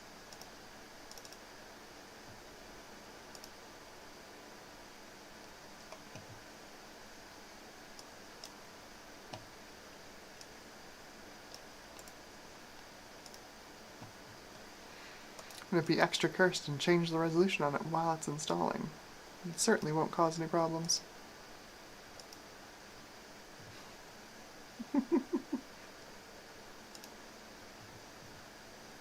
Oh, shoot. Okay, well.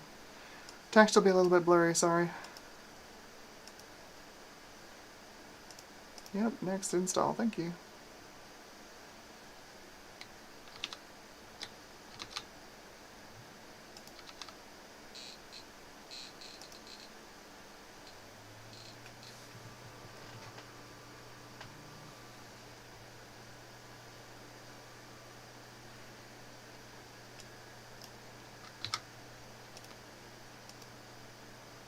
Oh, this had a...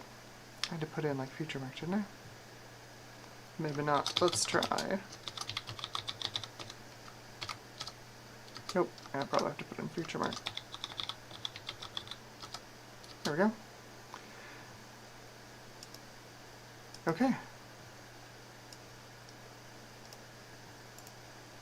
Let's get this back to 60 Hz so y'all can read this.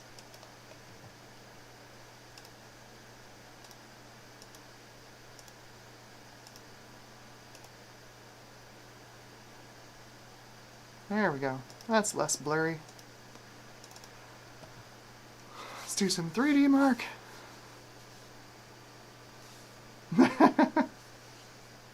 Electron Ash says it's 1:17 a.m. here in Mordor. Run the default benchmark, 3D Mark 2000.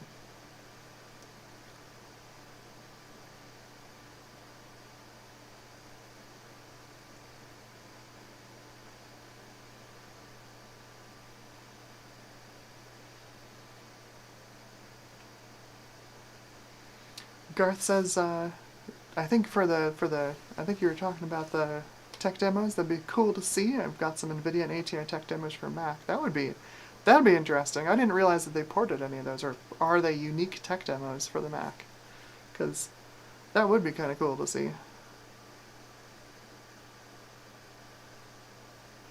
I loved the tech demos for the old cards, because like you could get a brand new graphics card, or like a new graphics card would release, and it'd be like 2 years before you'd see any of those features in actual games. So the tech demos were literally like, hey, look at what this card can do. Which, you know, of course it's marketing. It's just, you know, make mental trickery to make you justify your purchase as you parted with your money. But, you know, it's still fun to see. It felt kind of like being part of history, right? Like 3D graphics were evolving at a very fast rate back then. So like seeing the new features and like what the new features could do and what a 3D, you know, artist and graphics engine company could do with the new hardware features was always interesting to see. It was always fun. I think my favorite era of DirectX was probably DX9. There were a lot of really cool features that the amount of programmability that DX9 added. You got some really nice looking games in that era. I always felt like DX10 was like the biggest letdown. It's hardly anything. There's hardly anything with it.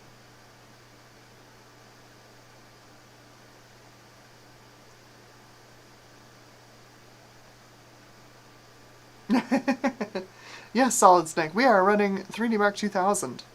That is what we're doing. Just to see what it does, I think what I'll do is the next card is going to be the GeForce 256. I'll just run the same things. I've got Quake 3, Quake 2, Expendable, and then we'll run 3D Mark on it and compare the two. It's not quite apples to apples because it was supposed to compete with the original GeForce 256, but considering how late it was before it released, yeah. If I were being, you know, if I were being accurate and the most uncharitable to the Voodoo 5, I would compare it against the GeForce 3, since that's the closest card I've got equivalent to a GeForce 2 GTS, which was its direct competitor at the time, which is... It's not going to beat a GeForce 2 GTS, that's for sure. I love the card, this thing's amazing, but like, boy. If they could have released it even 6 months earlier, but like a year earlier would have been ideal. Imagine if the Voodoo 5 came out in, you know, mid-99 instead of the Voodoo 3. How cool would that have been?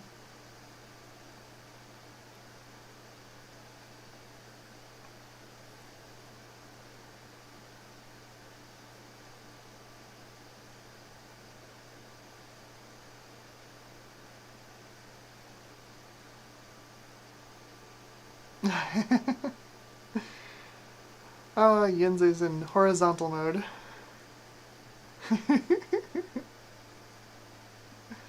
Gosh, past 2 a.m. Y'all staying up late. Watching us USians do weird stuff in the middle of our afternoon.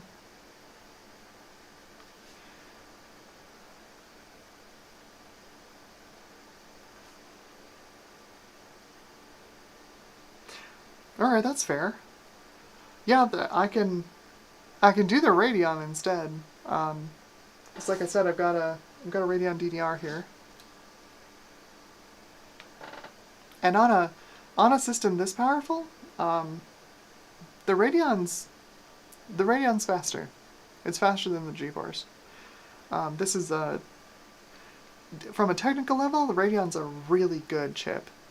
It was really, really let down by its drivers back in the day. And, you know, because the drivers weren't super well optimized, CPU performance back in the day also was a big letdown for it. But through the power of having, you know, all of computing available to us from the last 40 years, cherry picking this particular architecture, this Athlon XP with a universal AGP slot, means we can give this thing the shake it really deserves.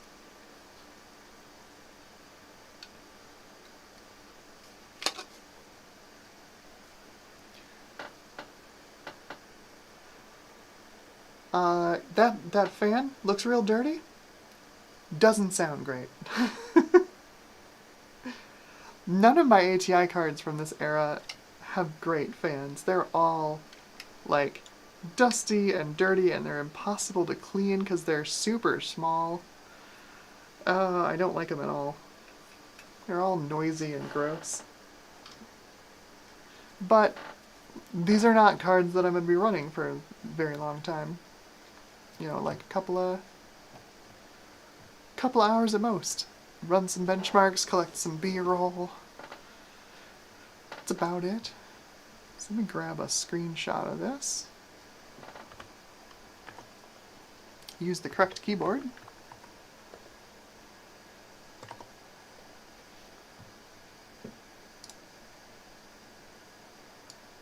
Alright, so I'll throw the Radeon in. I've got Catalyst 6.2.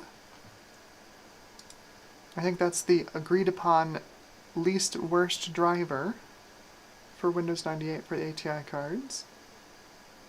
It's funny too, because like I was running a bunch of ATI cards on the K6.2 last week, and man, you don't often see a Rage 128 perform at the exact same performance level as a Rage Pro.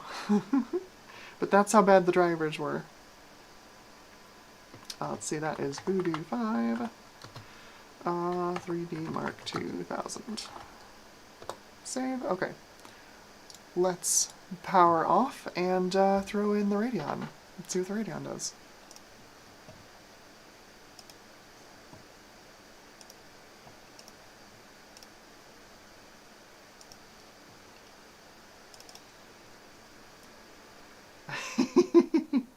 And Garth says, bit grindy fans. Yeah, a little bit. Just need a bird connector. Thankfully, no, this is not the auxiliary power. That's the other thing, is like all my ATI cards need weird power connectors. I always have to remember to keep my floppy power connector free in case I want to run like a Radeon 8500.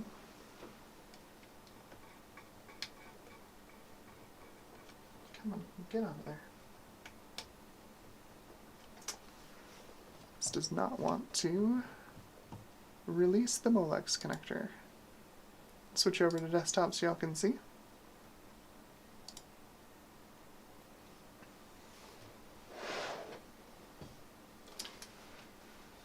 Oh, let's see. Pop the card out. There's the Voodoo 5. Glorious. Look at that, baby. It's a heck of a card.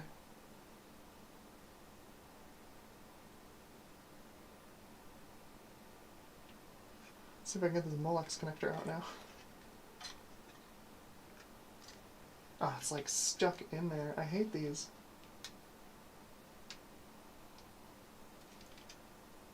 There we go. Yikes. Little 3D printed stand for it. Ta-da! Pretty as you please. Okay. Radeon DDR time.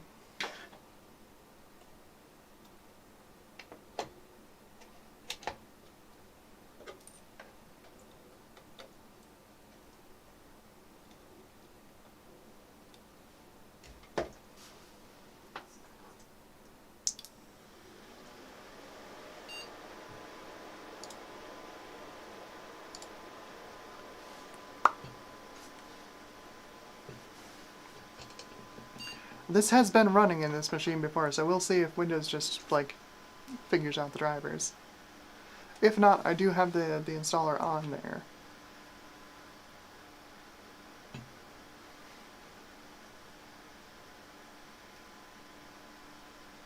Yinza says I had a long, stressy Saturday. Only got home at 11 p.m., so the stream helps to unwind. I'm glad. You're welcome. I'm glad it is a source of de-stressing. Just running some classic...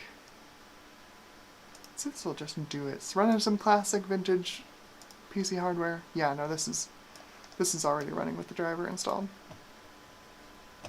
Okay, so...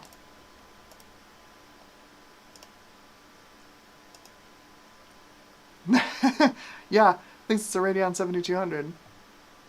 That was the rebrand, right? That was ATI took the Radeon branding and then went 7,000, 8,000, 9,000.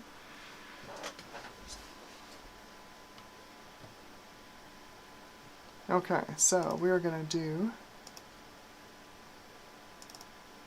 I'm gonna put my 3D Mark 2000 in here. Where did I put that screenshot? There it is.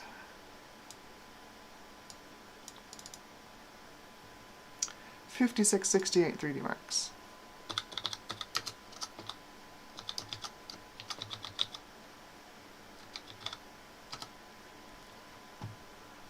So let's see, the first thing is will it run the UT2K3 benchmark without crashing? Do 800 by 600 again. I don't have a score for the Voodoo 5 obviously because it crashed. But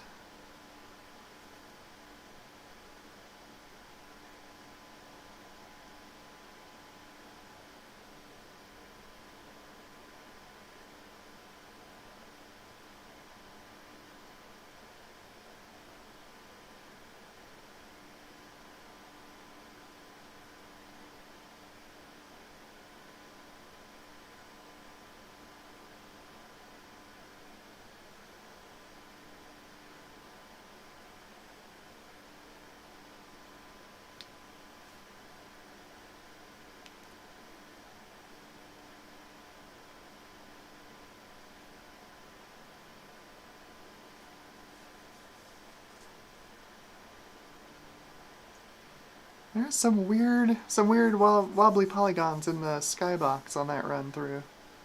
So even the Radeon's not having a great time with this.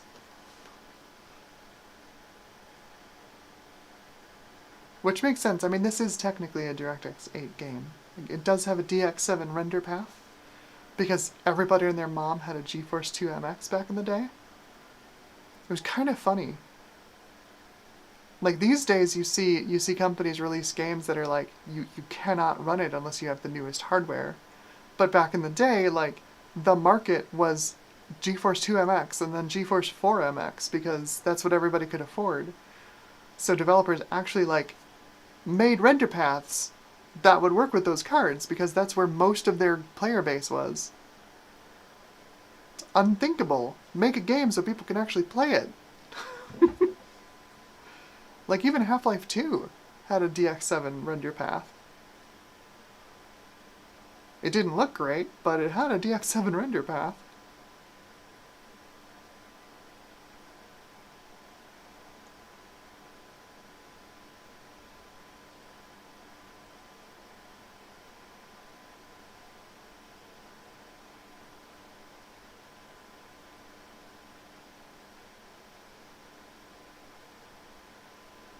The fan in this Radeon is not nearly as bad as I remember it. I think I might be remembering my Radeon 8500. I think that's the one with the really atrocious fan.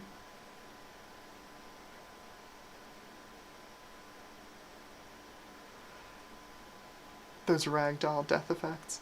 Hilarious. So silly.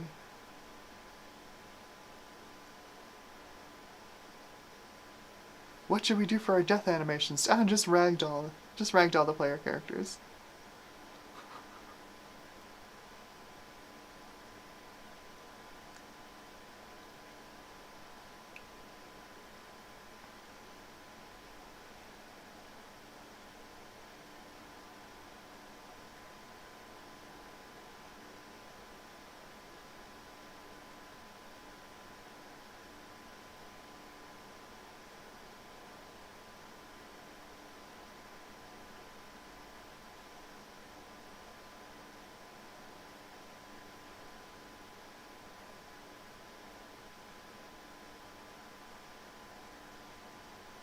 Okay.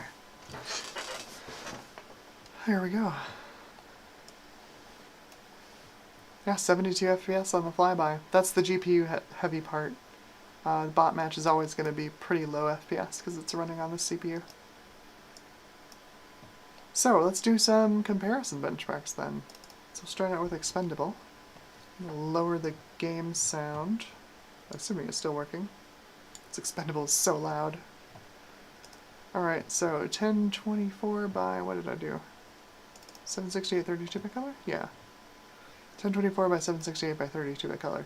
This should go pretty well. ATI's strength was always its 32-bit render performance. You know, it just didn't have a lot of performance, but you didn't take a big hit when you went to 32-bit mode.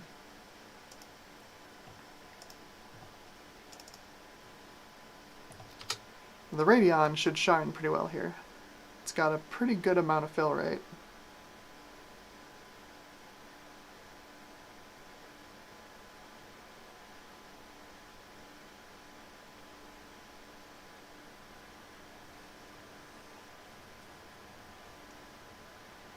Yeah, remember we had an average FPS on the Voodoo 5 of 80 FPS, and we were seeing, well, there's 105 on the Radeon, same settings.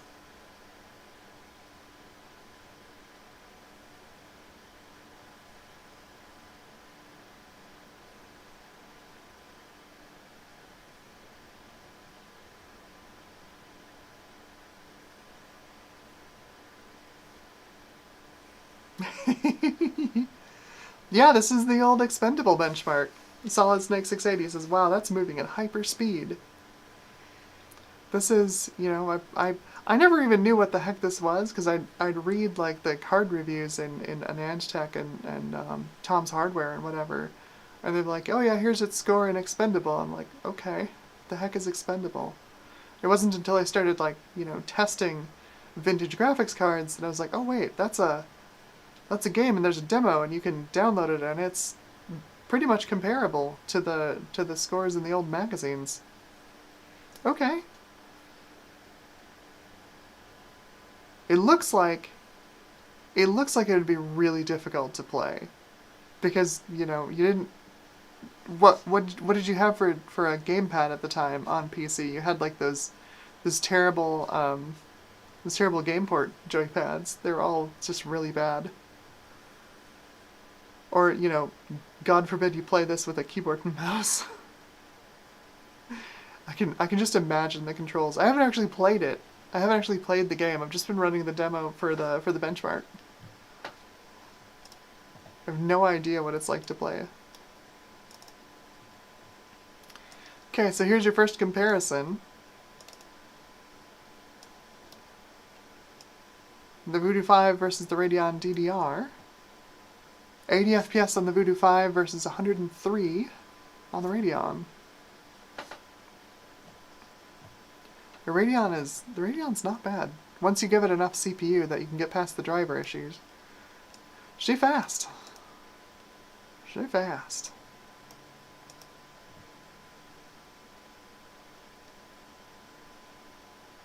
Alright, so I'm going to copy this out into its own little text file. And we can continue with the comparison. Nothing like benchmarks!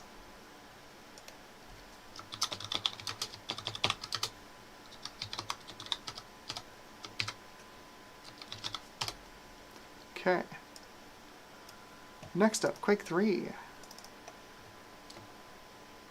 It's going to reset my settings on me, but it's mostly just that texture quality, I think. Yeah, 1024 by 768, 32-bit color. Oh, texture filtering, trilinear. There we go.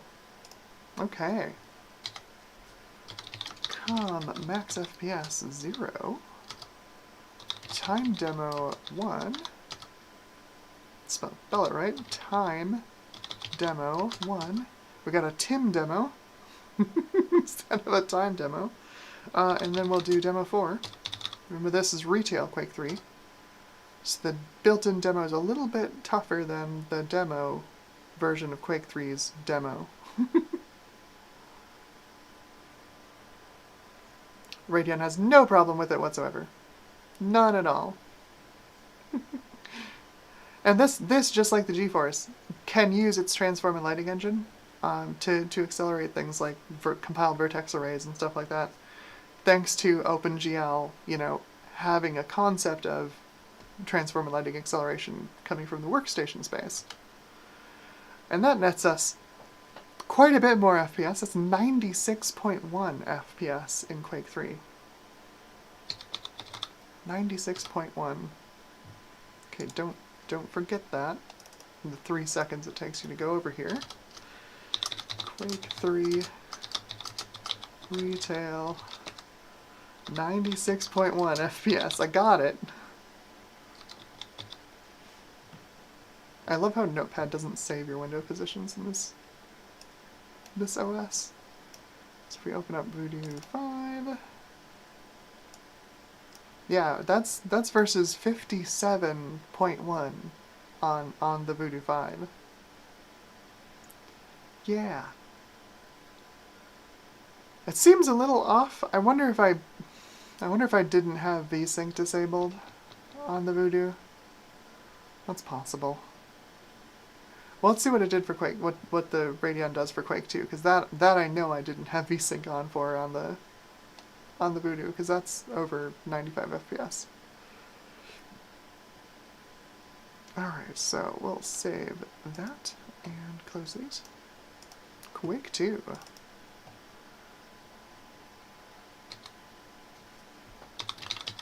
Time demo 1, map. Oh, let's check our render settings first. Default OpenGL, yeah, see, right, it reset my settings. So we've got 1024 by 768, no 8-bit textures. There we go. Time demo 1 and map demo1.dm2.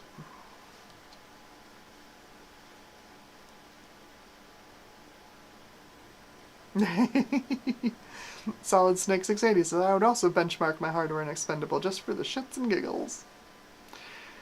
So maybe that result in Quake 3 wasn't an anomaly, because in Quake 2 we get 167.9 FPS on the Radeon. That's a lot. That's a lot. 167.9. Yikes.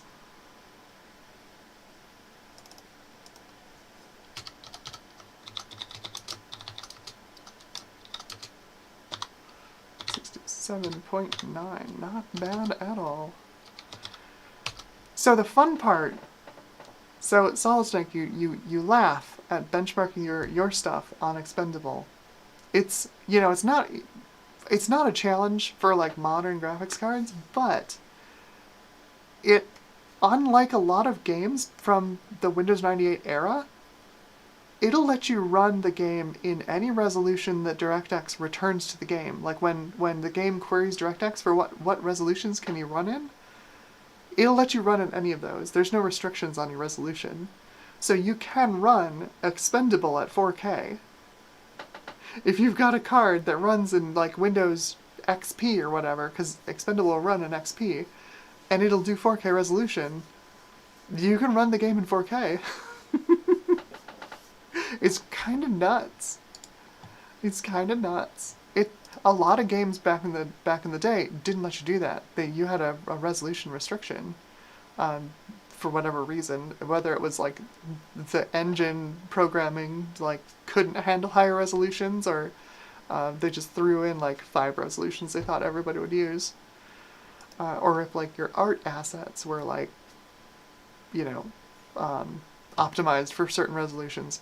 It's like how there's, you know, there had to be a patch for Quake 3 to go widescreen because it has resolution restrictions in it. You can't just run whatever resolution. I mean, you can run whatever resolution you want, but like in the menus, it's all 4:3 or 5:4, and when you hack in a widescreen resolution, everything stretches out because there's no idea what it's doing.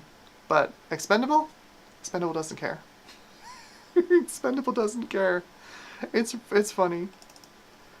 Alright, and then we'll do 3D Mark 2000, which this thing should absolutely breeze through. Let's grab that. That should be on the start menu. Oh yeah, Mad Onion.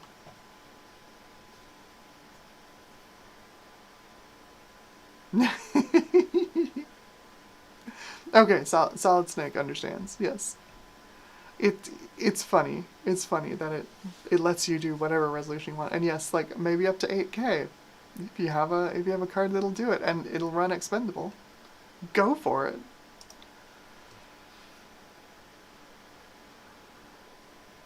Oh, HC asks, what card is this? This is the original Radeon. The DDR version. Because the original Radeon came out as SDR, it used single data rate RAM, and then ATI pushed a revision in like 2000-ish. That was double data rate RAM. Doubled the memory bandwidth, fixed a lot of the problems that the original Radeon had. Because it was very starved for bandwidth. Actually, very similar to the original GeForce, very starved for bandwidth because of the single data rate VRAM. This is the original Radeon DDR version. And it's a quick card. And the thing is, like, it wasn't particularly fast back in the day because we were so limited by what CPUs we had. But when you throw it on a system from 3-4 years later, it turns out you have plenty of CPU to run the drivers, and the card itself is just takes off.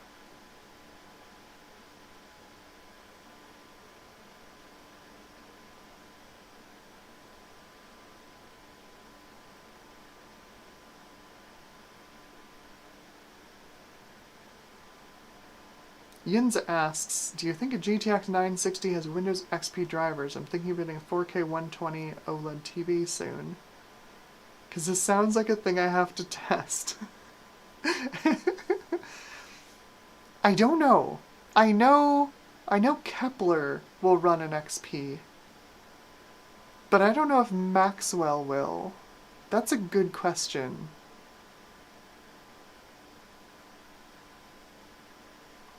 It's actually something I'm going to be looking at in an upcoming video. Looking at like how to build a barnstormer of a Windows XP machine on the cheap using parts on eBay. There's a stack of motherboards back there, and hiding under there is an ASRock Z77 Extreme 4, which I picked up for $35. And yeah, throw an i5 on there, and it has Windows XP drivers.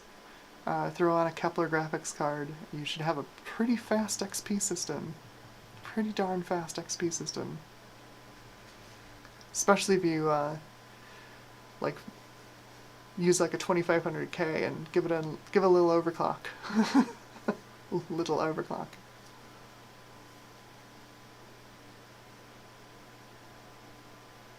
There you go. Blake DMC says yes. GTX 960 has native Windows XP drivers. There you go.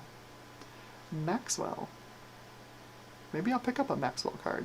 I have a 780 Ti, but I could pick up like I think the 980s are like super cheap right now, aren't they? Like everybody's dumping their Maxwell cards because they're out of support. Now's the time. Now's the time to grab a Maxwell card.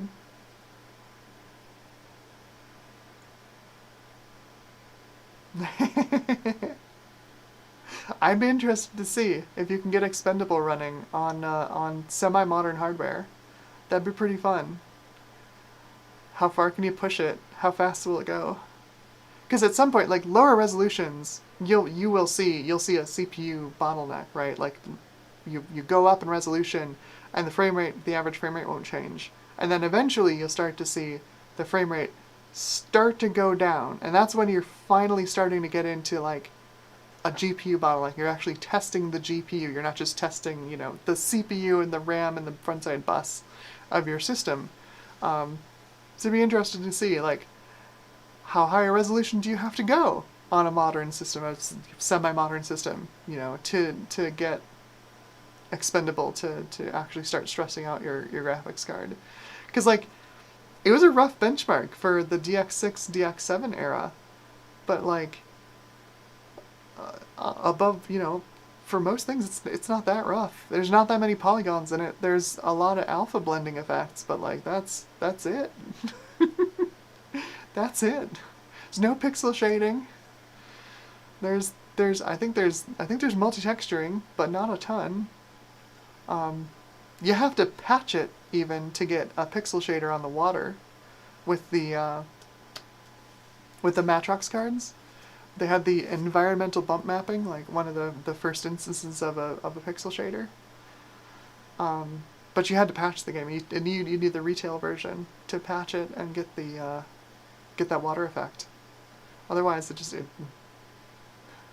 nothing to it. I'd be interested to know. I wonder if it would even be GPU bound at all at 4K. Probably not. It'd be interesting.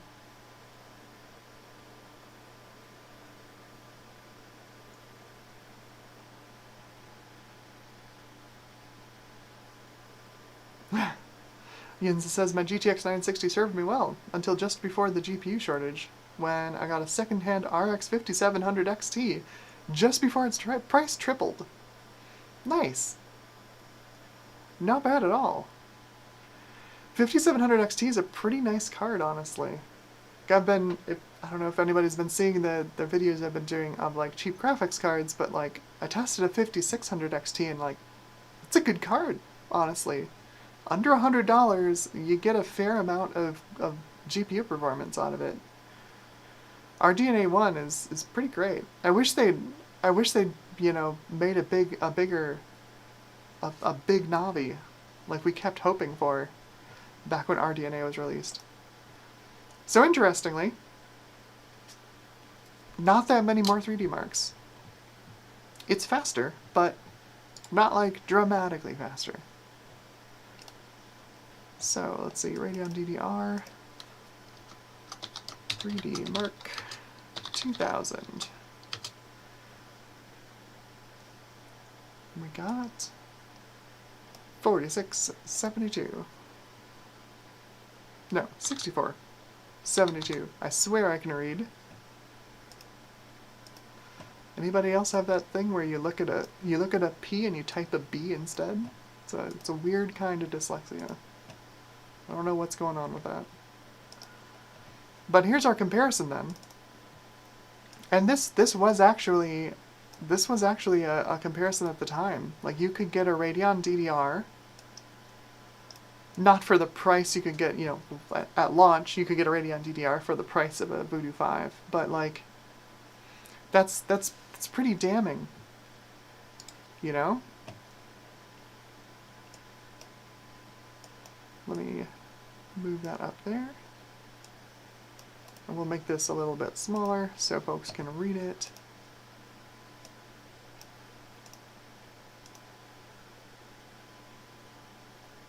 There we go.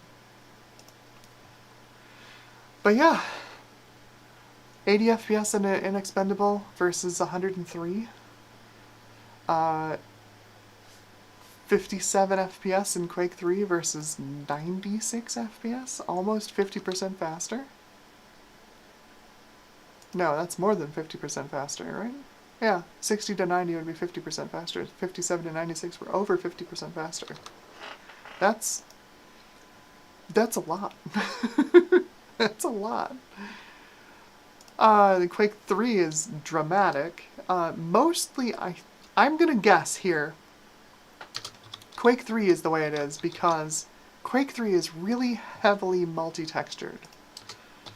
Right? This was a thing back in '99, mostly with Quake 3 and that Intech 4, Intech 5, whatever this was called. Intech 4? Is Doom 3 Intech 5 or is that Intech 6? I don't know.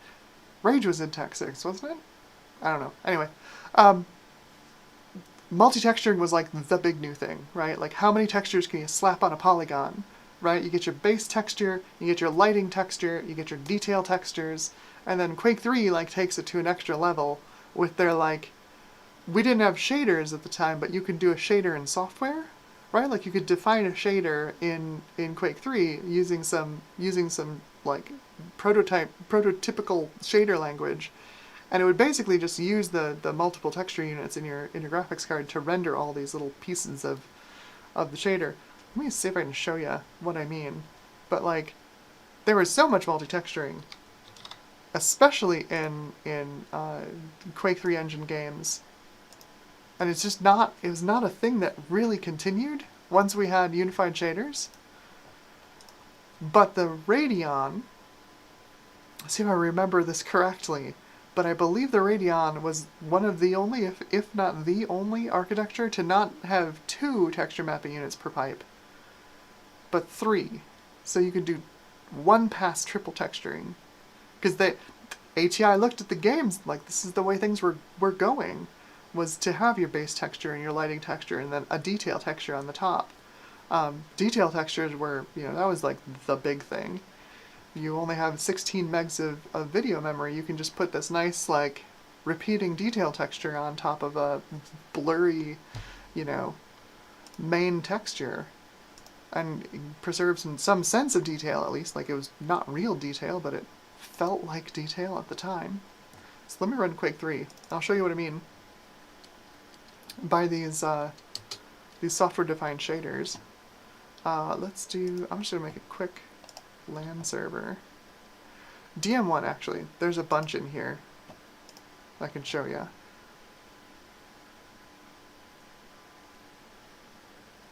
So, right, so you've got your base texture, you've got the light map, which is another texture. This is a texture. And then let's see if there's detailed. There's no detailed textures on these. I'll fire up Unreal Tournament again, because there's detailed textures all over that game. But stuff like this. Like this little thing here, doing its thing. Like that's, you've got, how many texture? You got the fire texture layer, there's an inner rotating layer, a second inner rotating layer. Is there a third one? I think there's a third rotating layer. Right? And then you've got the surround. And they're all transparent textures. If I walk up to this thing, you can see these are all just transparent textures being mapped onto one object. So the more multi-texturing capability you have, the faster the game goes. Now obviously, these aren't everywhere in the game, because you could, let me turn on the CG, I think it's CG draw FPS, right?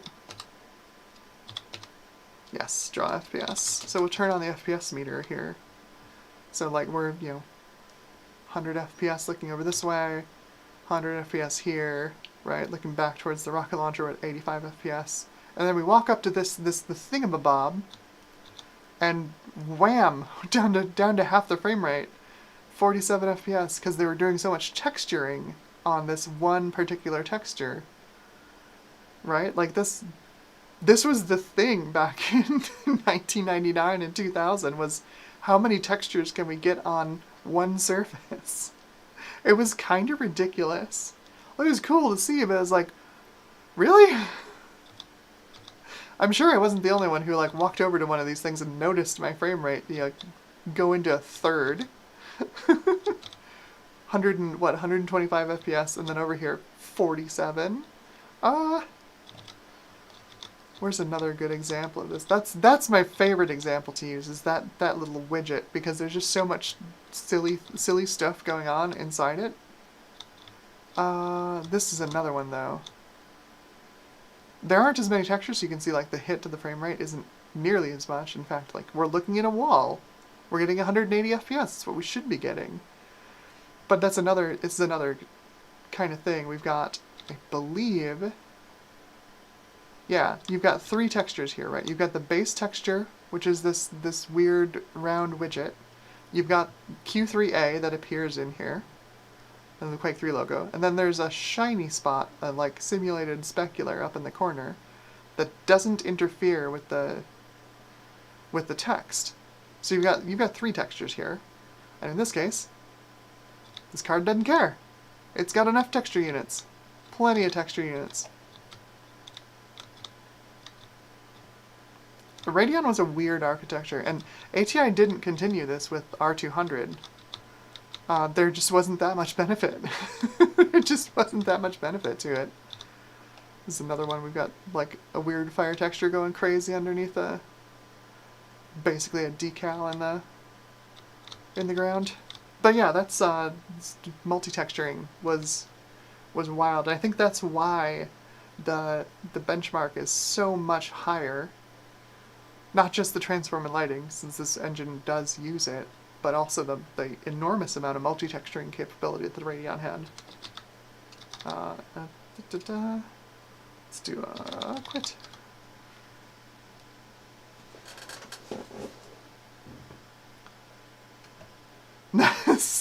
Skilla asks, how come you know all these engine details, by the way? I'm a nerd. I have a little bit of the autism, so I have some hyper focuses, and maybe 3D engines are part of that. I also got on the internet really young. I got on with my 486 back in like 1996 or so. And back then, like while Carmack was developing some of these engines, especially like during Quake and Quake 2, and Quake 3, id ran a finger server, where you could like, it was sort of a blog before blogs.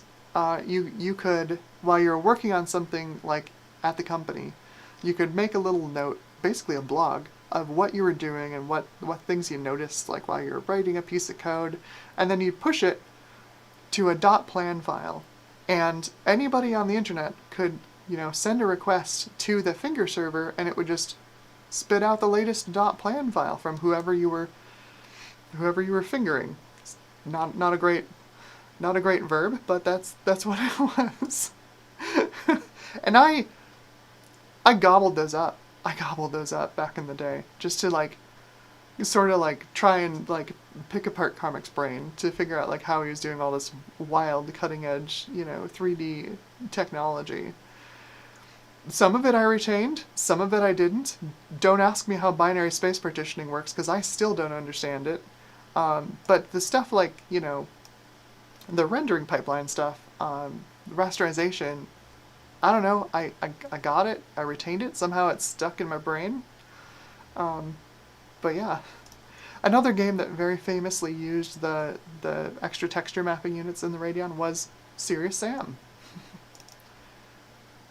I should have benchmarked Serious Sam on the Voodoo 5. I did not. I should have. But this should at least run just fine. I don't think this will have any problems.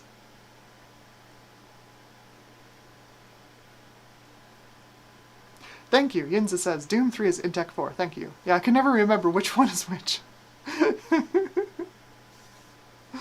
Because they started counting IdTechs at a weird spot, I think. Because that would be what? Quake 2 would be IdTech 3? So that makes Doom...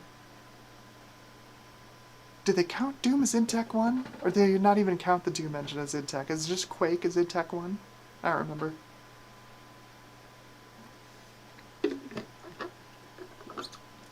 Charlotte says that that hardware transform and lighting really earning its money in Quake 3. Yeah. Having that in with the compiled vertex arrays to like get free transform and lighting support in hardware, like that was a big deal. So let's push the settings here. There we go. Radeon 7200. This is Catalyst 6,2, 6_2, 6.2. I think it is commonly regarded as like the best driver for these Radeons. But it does, of course, rebadges / identifies it as a Radeon 7200. But it is an R6. Let's see if it'll do 1280 by 1024. It should. Let's do that same night multiplayer demo. Okay, Yinza says Quake is IdTech 1. Okay.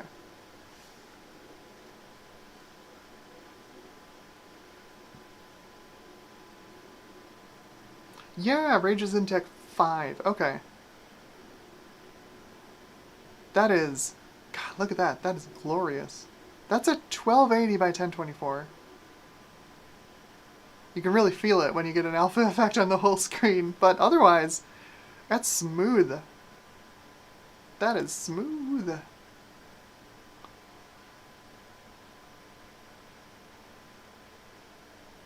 This game was so much fun. I know, like Civvy doesn't like this game, because he doesn't like arena shooters, but, like, having played, like, Doom was one of my favorite games, because you'd get, like, hordes of enemies, and you'd have to, like, mow them down with whatever weapons you had at hand. And then, but, like, we got Quake, right? And because, you know, the hardware wasn't there to do hordes of enemies in polygons, we got, you know, 1, maybe 2. If it's a big room, you got 3 enemies, you know, in the room at the same time. And then that kind of carried forwards, you know, in Quake 2, and then Quake 3 was multiplayer only. You had no enemies in Quake 3. And then, but same with Unreal, like, you never had a horde of enemies in Unreal. You'd be picking off maybe 1, 2, or 3 scars, but, like, that's about it. And then you get to Serious Sam, and it's like, yeah, okay. Here's a horde of, you know, 48 skeleton thingies galloping at you. Good luck. It was so much fun. I missed this so much.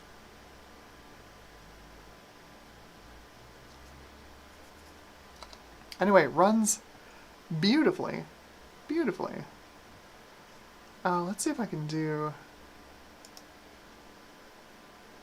technology test. Yeah, this was always fun to walk around in. All the weird things that the Serious engine could do.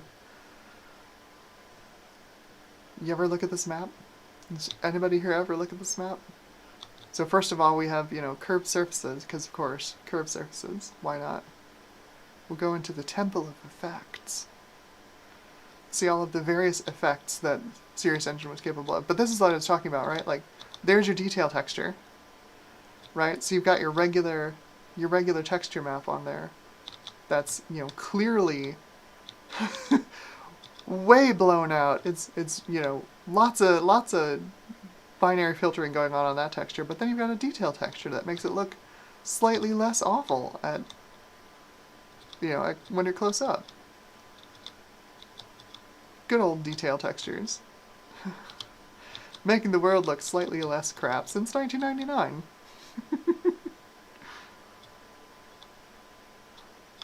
Let's see, where's the fun effects? That's decals, this is reflection, yeah. Again, you've got, like, faked reflections, where you just duplicate the polygons over the floor and then add something semi-transparent over it to make it look like a reflection. It's great portal rendering. Remember portal technology? Not that portal.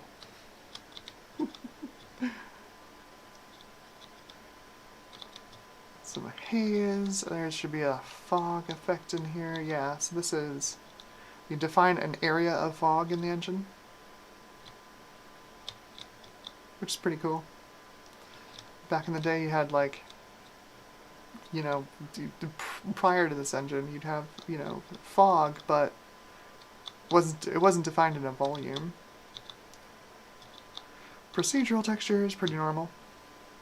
These are definitely inspired by Unreal Engine. Unreal Engine was a big user of procedural textures.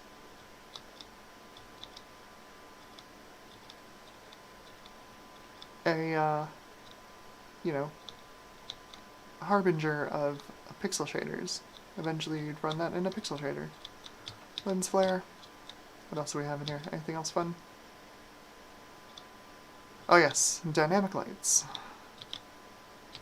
Basically just animating the lighting texture, right? Because the lighting is a texture map. But yeah, Serious Engine.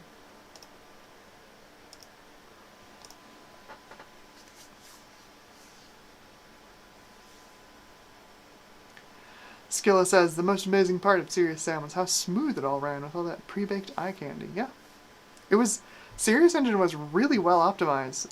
That's why it was so surprising when it basically, like, it came out of nowhere, you know, Crow Team released it, and everyone was like, who the heck is Crow Team? And they released this super polished, super fun game that runs on, like, potato hardware, and it's a good time. It was a good time. Alright, so I think that is going to wrap it up for this stream. Let me switch back to my A-cam review, and we'll say goodbye for the night. I think this has been a good time. I am definitely going to take a longer look at the Voodoo 5 and the drivers that I've got in this thing, and see if I can't get more glide games running on it, because that's the whole reason. It's the whole reason you have a Voodoo, right? Like, to run glide games. So anyway, I hope everybody's had fun. I hope it's been either an educational or entertaining stream, and I will catch you in the next one. I hope everybody has a good night, and be kind to yourselves and one another, and I will catch you in the next one. Have a good night.